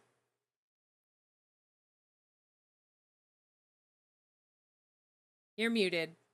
I was about to say, is he speaking? No. Nope. Nope. Nope. Did you mute yourself somehow? Can you hear me now? All right, yes, cool. Yes. Hey, yay! Welcome back. Welcome back. Okay. So I'm gonna try to tell the story in a way that doesn't lead people to go get angry at the people that said things to me. But let's just basically say that there was a conversation on Twitter about how team comms where like people like teammate blame and kind of yell at each other, and and do things that they like fluster each other and make each other not feel good. And it was basically, I was in a conversation about that kind of thing, about how you really should be, like, comms wise, you should be really supportive of your team and try to make them feel good, because even if you're trying to fix a mistake, or like you're right, like this argument, I win this argument, that kind of thing. Even if that's the case, like, doing it in a way that's negative is going to bring people down. Even the people that you're not yelling at, or not yelling at, but you know what I mean. Like, either way, like, you guys, everybody kind of was nodding their head, so you guys know what I'm talking about. And in the middle of that I'm conversation, still just trying to find the tweet. don't. So, in the middle of I'm scrolling. but I did end up making, either way. So in the middle of this conversation, like, a couple people like said this thing where it's like, you're like a hypocrite and you say like mean stuff about people all the time, and it was like this big like, it kind of like came out of nowhere, and They said didn't- this to you in they your said this to chat. me. Yeah, I This see Okay. it. I remember this. This is on Twitter, which is why I didn't Yeah. really want to be like, go find the tweet and yell at them, guys. No, please don't. Like, don't respond to it. Don't bother him. Like, because like, I DM'd them. I found that one.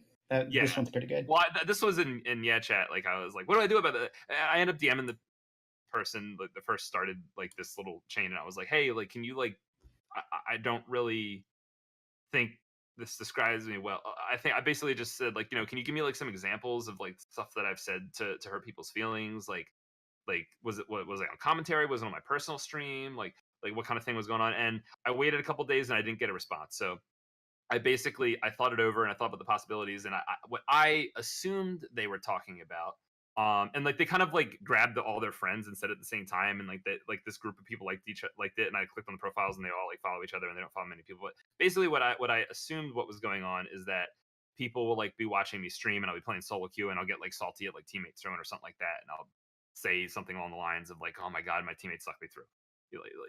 You can use your imagination. You know what getting salty at solo queue is like.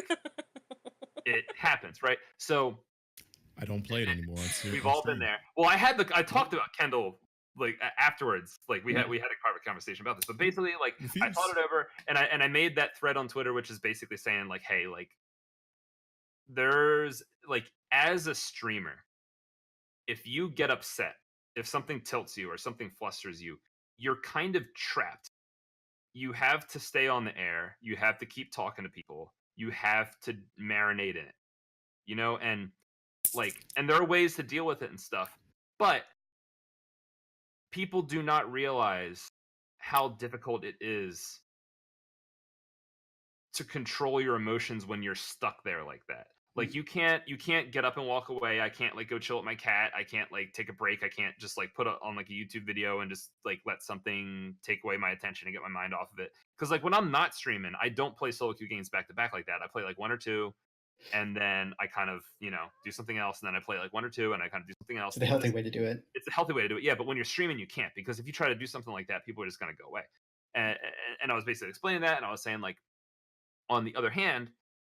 And that's like my message to like to viewers and stuff. It's like, hey, you got to realize that it's a lot harder than it looks to be able to sit there for hours and have your emotions just behave to the expectations of the viewer, kind of thing. But on the other hand, like, as a streamer, you really never know who's watching, right? Like, you could get salty at like some sploosh that threw or something like that and say something mean. Turns out that's like one of your biggest fans. They've just never talked in chat before, and they go back and watch it, and you said something and they get really upset about it. And like, so like, you need to try to find ways to deal with this problem in ways that aren't just like insulting like the people that are on your team when you get salty. And it's really freaking hard. I'm not, it's hard to not do that, because like when you're in the moment, man. Like, what the F? All I had to do is pick up God Rainmaker. Like, I killed 3, but and this kind of led to some other conversations I thought were like really healthy about like ways to have like more chat interaction between matches to kind of take that like pseudo break and stuff like that. But either way, I think like I thought that's why, because like the tweet kind of got a little bit of activity and exposure out there. But I do think that like you, like, as a streamer, you just need to be careful of that kind of thing, where like like I said, like, it could be like your biggest fan and you just completely like crapped on him. Like, I don't know if you guys ever saw the movie The Water Boy, where like watching, he calls in where Yeah, he calls into like this WWE thing, and his heroes, like the one wrestler, and Yeah. like makes fun of him or whatever, and it like makes like that kind of thing. Like you could like if you're a streamer, once you get like enough people that like follow you and like you can be in that position where just saying something in the moment can like really hurt someone's feelings. And I don't know, that was like, I still don't know what the heck was up with those original responses. Like I don't know who those people were. I don't know if I couldn't exactly tell if they were responding to me, because the other person in that direct thread that they could be responding to doesn't stream, so like it had to be me, or like maybe it was I don't know, but like it kind of made me stop and reflect on that kind of thing. And I think I mean, this is more a message to content creators than to streamers and to viewers, but I think that it made me kind of look at my behavior and try to examine if there's like a new way for me to have like a little bit of self-control with that kind of stuff, and if there's some kind of like habitual thing I can get myself into to kind of deal with it. So like, Yeah, I mean, I think that's a really great point. If you find that you're having some type of I don't want to call it an issue because it's not quite the right word, but reoccurrence where you feel like maybe you're getting too salty, or you're having anger issues on stream, or you're having anxiety, you find yourself putting other people down without meaning to, there are definitely ways that you can sort of take literally 5 seconds in yourself, reflect on what is this. Kendall does do a really great job of it. A lot of people in chat are talking about it. And yeah, you can give Kendall's those funny face looks disagrees. all you want, but you pull up your have no idea how Zen smart it screen. was.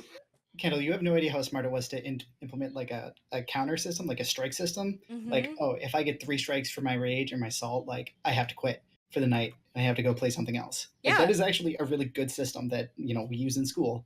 Like 3 strikes and you have to, change gears.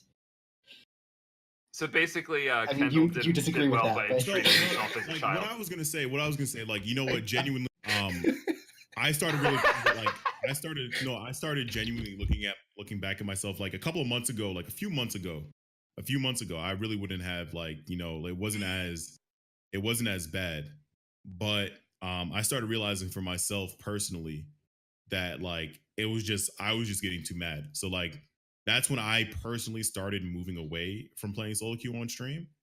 Like I said that maybe in a little while I might get back onto it, but like for me personally, I'm on a different, like I grew up in a different environment. So I'm used to people telling me like, yo, you missed that shot, yo, you suck, bro. Like get off the court. But I'm gonna dap you up after and be like, all right, cool. Like I did miss the shot. Like frustration does come. I'm not telling you like you need frustration to the point of like, yo, putts and like start banging your tables, but people still watch and you still open up the tab every single time. So I don't understand it. Well, so not anymore. Don't take it out on the some microphone, people- man. Some people He doesn't watch do your that streams. for more and more and more. And I understand that, like, like, don't say this, or like, watch out for your VODs and like this, that, and the other. But like some of y'all would miss Fuzzy every single day, but you're the same people that get into Fuzzy's lobbies and be like, why did you say that about me? But like, I have been that like, viewer before, though. Like getting matched into Fuzzy's lobby and then immediately opening up his Twitch stream to see, like, if he shits on me. Yeah, no, I've that absolutely happens. been that person. And then now it's like, yo, Fuzzy, please, Fuzzy, senpai, please come back. Where are you? Like, we need you back. And then now it like, but as I said, I understand. I'm not calling for the ridiculation of like literally like bashing on a player. Obviously, I'm not saying that or anything like that. But sorry to tell you, Dave, Fuzzy is hilarious when he's salty. It's absolutely hilarious. If you've never seen the Paint MS Paint when he's absolutely pissed off, Oh my god, it that is is the content. funniest thing. That is content. It is literally the funniest thing I have ever seen. I'm so sorry. There is nothing that tops that. I am so sorry, but but Fuzzy no, is just genuinely, hilarious in general.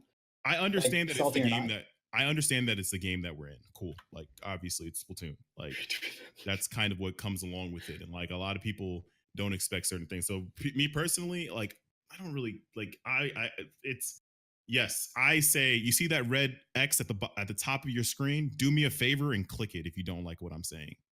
Like I'm No, not please bashing stay. on anybody. Huh? Please stay. We want the viewers. Yeah. No. I'm talking about me personally. On his stream. I'm talking about me personally. Just take Okay, duct okay. tape and cover up Kendall on your screen, but continue to listen to us.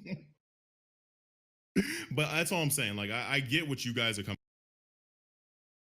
Obviously, the context of what Melissa's talking about is a little bit different. I know what she's talking about exactly, but I don't know. I feel like we expect like everybody to fall in a certain line where even like where the situation with Hitzel, I don't even know why you messaged the person. Because I understand I'm that. sensitive. I was about to say that. I would probably like feel like that. I've definitely had moments, with the exception of Future, I've had moments where all of you, I worried you didn't like me. Like I'm not even Why joking. is he get the? Because he's always just Now we're like all jealous always of nice. Future. He's always like completely. That is not true. That is To not me, true. to me, you have been. But I'm just saying, Okay. like, you know, he replied, and I would reply because you want everyone to like you, and you want to know if you're doing something where people are like, hey, this isn't right, or this bothered me, or you're not like the way you think you are. You want to know why. And correct me if I'm wrong, Hitzel. I feel like that was your. I mean, like it's just the response and the way it came through, and it just. You felt like a bully. No, I A didn't little feel bit. like.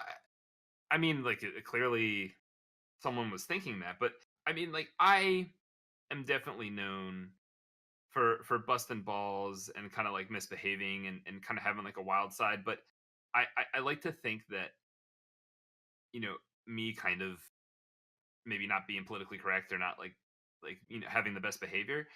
I think that like my sense of humor and my like social skills, like I tend to have a pretty good grip on how people are feeling and how certain things make people feel. And I feel like Mhm. one of the reasons that I can say so much stuff and make so many jokes and misbehave so much is because I'm doing so in a way that I know people find funny. Like, like I, I mean, I feel like I'm kind of sound like I'm bragging, but I'm kind of not. Like, I just think that it is a skill that I have. Like, I do.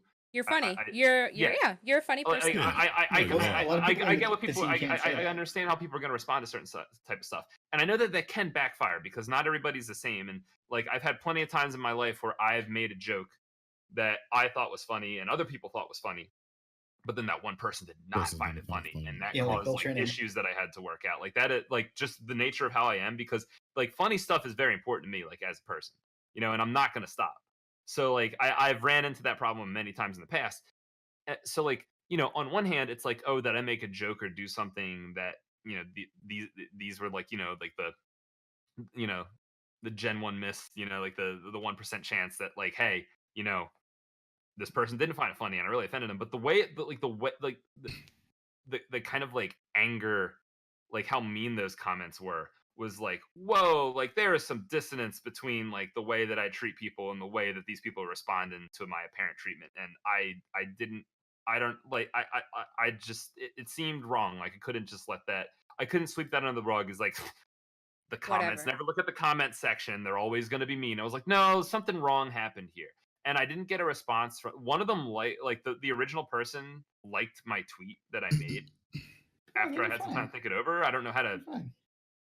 I don't know what to make of that. They still didn't like respond. But like, yeah, like and I definitely get some saltier at solo queue than I do at like anything else, because like for me, this is a tangent. I'm sorry if I'm kind of. I'm gonna give you exactly 2 minutes. Okay, cool. All right. 2 minutes. So All right, I'm gonna give you It's not exactly that a bad. minute. Go. okay, cool. I used to play a lot of Halo in high school. I used to get really, really mad, and I wanted to get better. And I realized that me getting really, really mad and salty was bothering all the people that I played with and making them play worse. So I made it a goal to not get salty because it was letting the people around me down.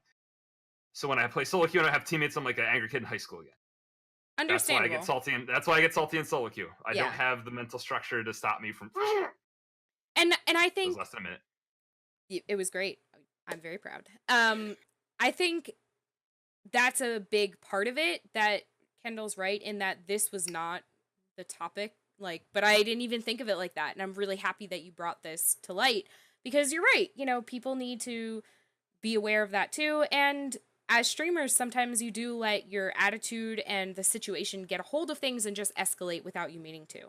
So there's completely a Yeah. certain. I am at the point with streaming, as long as you are not literally bashing one person over and over again in your stream, you are trash talking streamers, obviously.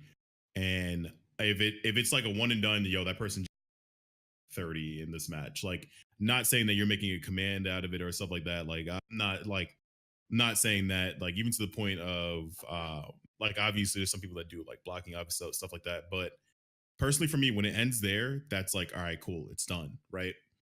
The thing is, when it comes to like what we bring up about the hit, like the Twitter thing, where you've seen people like talk about certain people on Twitter, where it's getting to the extremes of like, oh, I think that, oh, this just needs to go. Where we were talking about in the beginning, obviously in TV. I think those things that what we've seen with like, especially with the competitive like community, are way more harmful. And I've said this before. Some of the people that like look at Putz and laugh at Putz do way more harm in this community than Putz does himself. And I'm sorry, like, if you think that Putz does harm, because that's my guilty pleasure. I'm not gonna lie, I watch it. But like, a lot of those instances are a lot more harmful, and it start a mob mentality through people that are continuing on with their rhetoric of, yo, I think that this tournament series is absolutely terrible. This, that, and the other. These people don't do a great job with this at all. It's absolutely shit. This, that, and the other. Sorry to say this. It's literally a lot more. It's a lot worse than that person that was getting mad about solo queue. Yeah. Or Future? saying something in the VOD, basically. Future, do you have thoughts on this? I did have thoughts on the other thing, but I got distracted by like, thinking about Putz. I have Sorry. a lot of feelings about him, but I'm not going to say them. I don't know. I feel like salt is healthy for the game. Like, how can you avoid it? Well, I mean, like, you can try your best to like keep your comments tame, but I don't know. Just like if you're a viewer going into the stream, like I said before with Fuzzy, like I'd get matched into his game, I would do terrible, I'd go to his stream to see what he had to say about it, and if he did or not, there's something to learn from that. Like, okay, those were my mistakes, and I could improve on that next time. But I don't know. It's not like these one-time comments are like bullying or anything. They're not harassment. And so and you're right. Yeah, everyone gets like that. Like, I mean, you guys, GSM, call me Sassy Sunshine sometimes. Still waiting on that series. I'm down. I have plenty to say. I know. I was gonna also say, I think also like one of the bigger things is like, like coming up I guess when you're playing against in a tournament and they're like bad mouthing your team. I'm sorry to say, you went to their stream looking for something. Like, I'm not saying that you didn't go to the stream to look for how like they might have beat you or something like that. But sorry to say that most people, like the people that like a lot of people, if you watch like, if you watch Soren streams, he's like, mess them up, this, that, and the other. They're not good. Why are they beating us? Like, come on, let's keep this going. I love that kind of stuff. It's a competitive nature. Also, I just want to say that kind of speaking, like when you're on a competitive team, you are going to say stuff like that, and you should say stuff like that. Like, I don't know if you guys ever heard my call outs on LAN. Yep. But like, yeah, like, should take a chance to go listen to it on LAN. Part of like getting pumped and amped up, like, also revolves around that kind of stuff. Like, everybody, and it's like stupid because like people get salty. Everybody gets salty at solo queue. Everybody thinks they're good. Everybody who's competent at least like thinks they're good like while they're playing, and like like saying stuff like, oh, like we shouldn't be losing to these guys. Like, these guys suck. Like that kind of stuff comes out of you when you're like getting like really pumped up and really competitive, and it's like that the kind of trash talk like that is actually like healthy. Like, I understand that like in this community, a lot of people like aren't used to that, don't like that, like get their feelings hurt by it. But if you look at like literally any other competitive community, like if you go into any team's comp, it's worse. It's so bad. Yeah. It's terrible. Watch any Fortnite stream. These players aren't good. Like, just WQ. like keying me like It just all cut out. It just all cut out.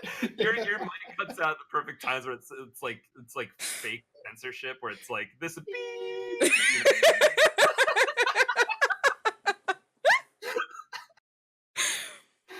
I'm starting to think you do it on purpose. I'm not doing it on purpose, I promise. Yeah, I think someone wrote in the chat, I feel like we could do better to let people know they can come to someone and say, yo, that really offended me, made me feel terrible. Person can just say, I'm sorry, it's my bad. I don't mean to be like that. And absolutely, but that's a very adult way to take things. And not everybody has the courage to do something like that. Counterpoint, the adult way would just to like brush it off, deal with it on your own. Right. Right. Not everything needs closure in interaction and confrontation with the other person.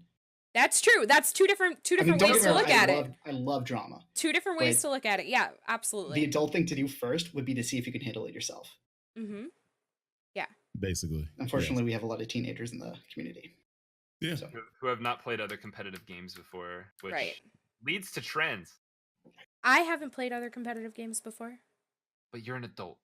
True. Exactly. All right. So I want to wrap this up so we can get to some questions. But the last thing that I want to say about this is please don't bash your TOs, casters, organizers, other players in public arenas. Unless it's K-Bot. You can bust those balls. No. Because you never actually know who's listening and who might clip that, and you might lose out on something you really want because of that moving forward. That's all I have to say. You never know when Nintendo's watching. You never know when Nintendo's watching. You really don't. Or Twitch for that matter. Did I tell you how Nintendo gave Irek problems when he was trying to get them to help out with Storm because he looked through like the list of like stuff and he was like, what's this bullies team that I see? Where it's like cyberbullies have been broken up for like 6 months at that point. All right. Well, moving on. Like I said, be careful what you say. You don't know who's listening. All right. So before we get to our Twitter questions and upcoming tournaments, Hitzel, I'm going to give you a total of 6 minutes. Tell us about the speed ladder. Oh God! 6 minutes? That's everything. Like you can talk for 3 minutes, and then if we have things to interject, you have other time to answer that. A total of 6 I didn't minutes. watch it, so sorry. That's cool. I was watching Eurovision. I had like 90 viewers all the time. I mean, I don't really.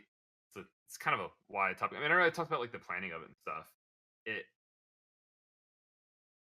Gosh, I mean. All right, we're cutting it down to 3 minutes. Okay. All right.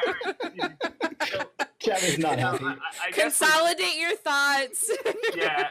So, so 32. definitely coming from the first speed ladder to the second one, we try. So we only have so many things that Smash GG lets us work with, and they kind of like don't like us working with it. So it's like this constant challenge of like getting the devs to turn knobs and stuff. But coming from the first one to the second one, our biggest concern was low level teams like at the bottom of the ladder being forced to fight higher level teams, just getting crushed over and over and over again. And it was like in the first speed ladder, there was a bunch of teams.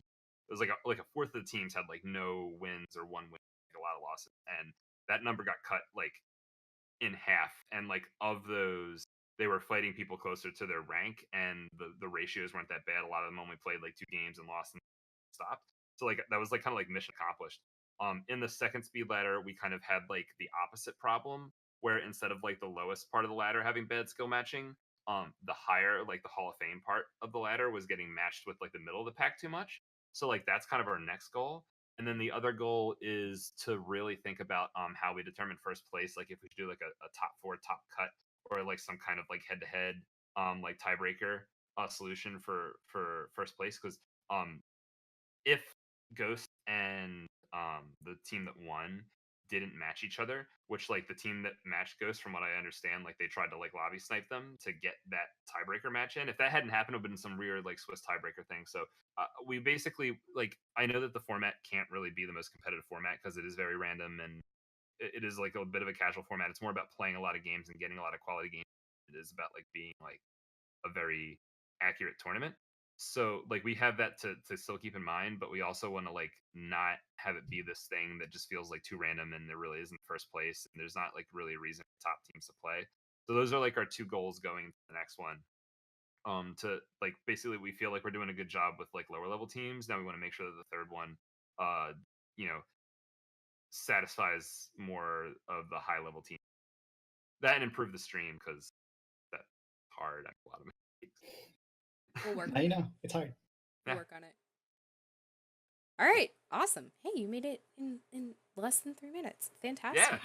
So it's going to be awesome. I believe you're planning to make this a thing that happens maybe every month, maybe every other month. I don't know. Plans, future. You're So planning future plans for you, not future the person. Yeah, so the goal right now is monthly. We definitely are doing it next month after Smash and Splash and Worlds. We don't have the exact date picked out yet. We're pretty sure of it, but we're not quite ready to announce it yet, just because there are a few other events that we want to make sure that we're working well with. So basically, the thing about this format, it is very sensitive to how many people sign up. If you don't get enough signups, the matchmaking doesn't have enough of a population to sustain it, and the whole thing collapses. So we are right now just staying monthly. We're going to monitor the amount of people that play and sign up and stuff like that. And over time, if we can increase the frequency of the speed ladder without it causing like a collapse or like causing too much of a drop of signups, we will. And as soon as we see that drop, we'll slow it down again. So like it as far as like long-term future, it really depends on how it naturally works out. Like the speed ladder is going to happen as often as people sustain it, not the other way around. And it's kind of hard to answer anything beyond that first month, but we're definitely doing one next month. We just don't have, it's going to be the second half of the month, like after SNS and Worlds and all that kind of stuff. We just don't have the exact date yet, and it'll be coming soon, and I'll put it over Twitter. Sweet. Yeah. Awesome. All right. So speaking of coming soon, upcoming tournaments, we're going to go to this and then we'll answer our Twitter questions. So the first and foremost thing that's happening very, very soon, Smash and Splash signups end tonight. At midnight EST. I believe that's 2 a.m. Central Time. Very, very soon today. So if you haven't signed up and you want to go, get those signups in. We're, as we said, over, I believe the number is 275 attendees for Splatoon. It's obviously a huge, huge event in terms of a lot of competitive gaming that will be there, but Splatoon, we have 275 people. That's crazy. That's awesome. It's going to be so much fun, I promise. So do that. Throw me $600 and I'll go. Hey, Exactly. someone want to fundraise for future in the next 3 6 hours? hours? 8 Yeah. hours? Let's Yeah. go. All right. The next one we're going to talk Look into his about. eyes, the money. Seriously. The next thing we'll talk about is Summer Splat, another LAN. Yay! So I should have probably flipped these. I'm sorry. Summer Splat has been announced. We are planning to run this August 2nd through August 4th. Registration is open, and our early registration closes the first day of Smash and Splash on May 31st.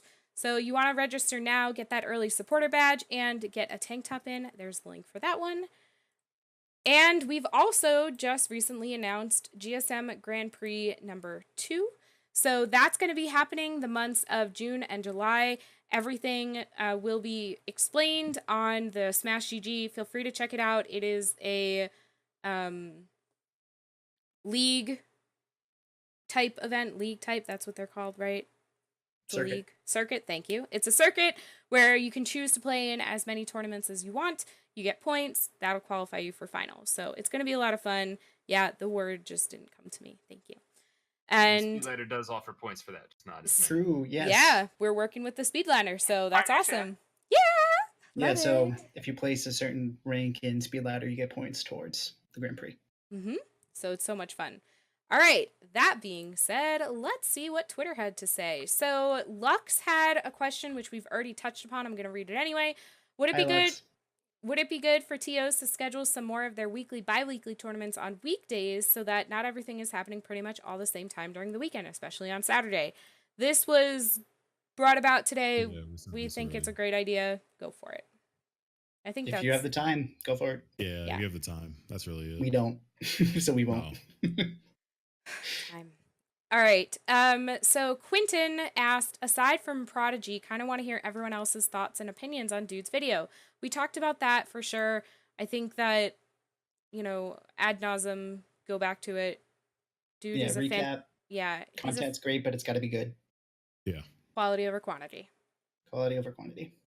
I think that there was one point that was kind of skimmed over that I think is important, where it was like that like a lot of the responsibility. You're cutting out now a little bit. Am I good now? Yeah. Yeah. Yeah. All right, cool. Something that dude said was basically that a lot of the responsibility of this kind of stuff falls on the individual players to bring in people, as far as like entering tournaments and like getting to show up. And this kind of idea gets tossed around a lot in these kind of discussions, where it's like it's the responsibility of the players to all do the thing that is good. But the problem is that's not how groups work.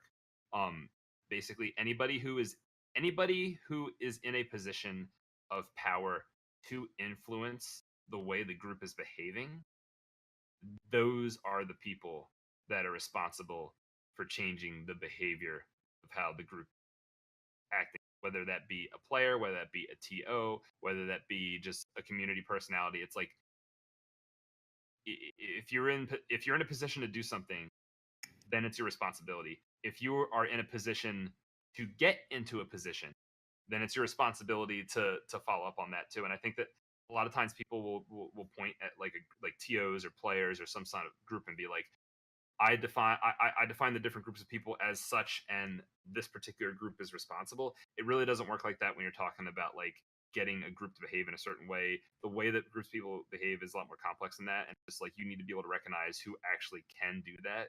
Usually, they don't fall into some kind of like rigid definition. It's just like those are the people that have. That's my opinion. Good point. Yeah. All right. Creeper fish sticks. That's cute. What's the deal with K-Shot? Why has it become so popular despite having arguably at least the worst special in the game? Why not instead opt for another similar weapon like T-Tech or V-Shot that has much better kit for the main? A reply was missiles aren't the worst special, so tell me what is. Curling Rush, not even come close. So I needed to read all of it as I do. Thoughts? I feel like I'm probably in the best position to ask Mhm. this question, but I do want to let other people talk. So I don't know if anybody really. I don't have any input. So just answer a question. Yeah, so, 1 minute. All right, cool. So of the of like that class of weapon, like that kind of like close range mission, like dually 10 attack kind of thing, it has the good bomb, and the thing is like the way the meta plays right now, it's a little bit more like medium paced. It's slowed down a little bit, and big team special pushes work really nicely, and splashdown is kind of iffy most of the time, and inkjet gets destroyed by all the mid-range weapons and long-range weapons run around all over the place. So if you are in that position that you want to play that kind of close range 10 attack and parries type of weapon, aside from Kensa Dooley still being good in some matchups, the Kensa 10 attack, the ability to like missile and help with that big team push against these more kind of bunkered down sort of mid-range weapons actually works out kind of nicely. So it's not necessarily that missiles are good, because like they're not really that good, but in the meta and the options you have for that type of weapon, the Kensa shot just tends to work better with the weapons and against the weapons that you're going to find in. It can change if your team comp is designed, but on average, yeah. Nice. And we have one last question that was added a few minutes ago, 44 minutes ago, from Chris. How does one change their mindset when versing other teams and competing to be more focused on personal performance and gameplay, and not as much on how much you win or lose or who you beat? I always think, oh, we're getting better because we beat blank, but then I feel that's really unhealthy. I would suggest getting somebody else's opinion about it. Do VOD reviews with somebody else. See if they can really pick apart, the mistakes that you make or the strengths that you have, and see if you can Get grow from somebody there. top down, and then have that person do everything. Said it's probably best at. Yeah. Yeah. Okay. Yes. All right. Yeah. I believe that's all go for to us. Prodigies. Yeah. Yeah. Get FLC to coach your team. Get a coach. Basically. There you go. fantastic Like, coaching document that floated around. Make sure you check that out too. Oh, yeah, So link that. the what? Link it? Yeah, Prodigy's in chat. He can link it. Yeah, Prodigy. Put your coaching document in chat as we wrap up. So I want to say thank you guys so much for hanging out with all of us today. Congratulations, Hitzel. Welcome to the team. We're so excited to have you. Seriously. Yay. We need to get you a lamp for next time, but Oh yeah, sorry, I didn't turn Yeah, the lights sunset. behind me. but really, really excited to have you. So yeah, thank you guys so much for hanging out, and everyone go ahead and shout yourselves out. You can find me on Twitter at GSM_future. You can find me on Twitch at Meegs_. About it. Maybe I'll Twitter. stream sometime this year. Twitter, that_guy_Negus. Don't follow me on Twitch. There you go. Just sub to You him cut out- instead. You cut out again for that one, yeah. Sub to him on Twitch. Don't follow, just sub. Yeah, just sub, don't follow. Don't watch, just sub. Hitzel? You'll be able to get that new emote that we just screen capped at this episode of GSM Live for Ken. But yeah, catch me at Hitzel89 on Twitter, my Twitch and YouTube and Academy and all that kind of stuff. Fine there. I care most about my Twitch probably, and then Academy, Twitter after that. So yeah, Sweet. sub And to me. I am Go follow. Melissa, Acid Sunshine with a double E on Twitter and single E on Twitch. So thank you guys so much for hanging out. We really appreciate it. And we will talk to you all very soon. Have a fantastic rest of your day. Later, nerds. Bye.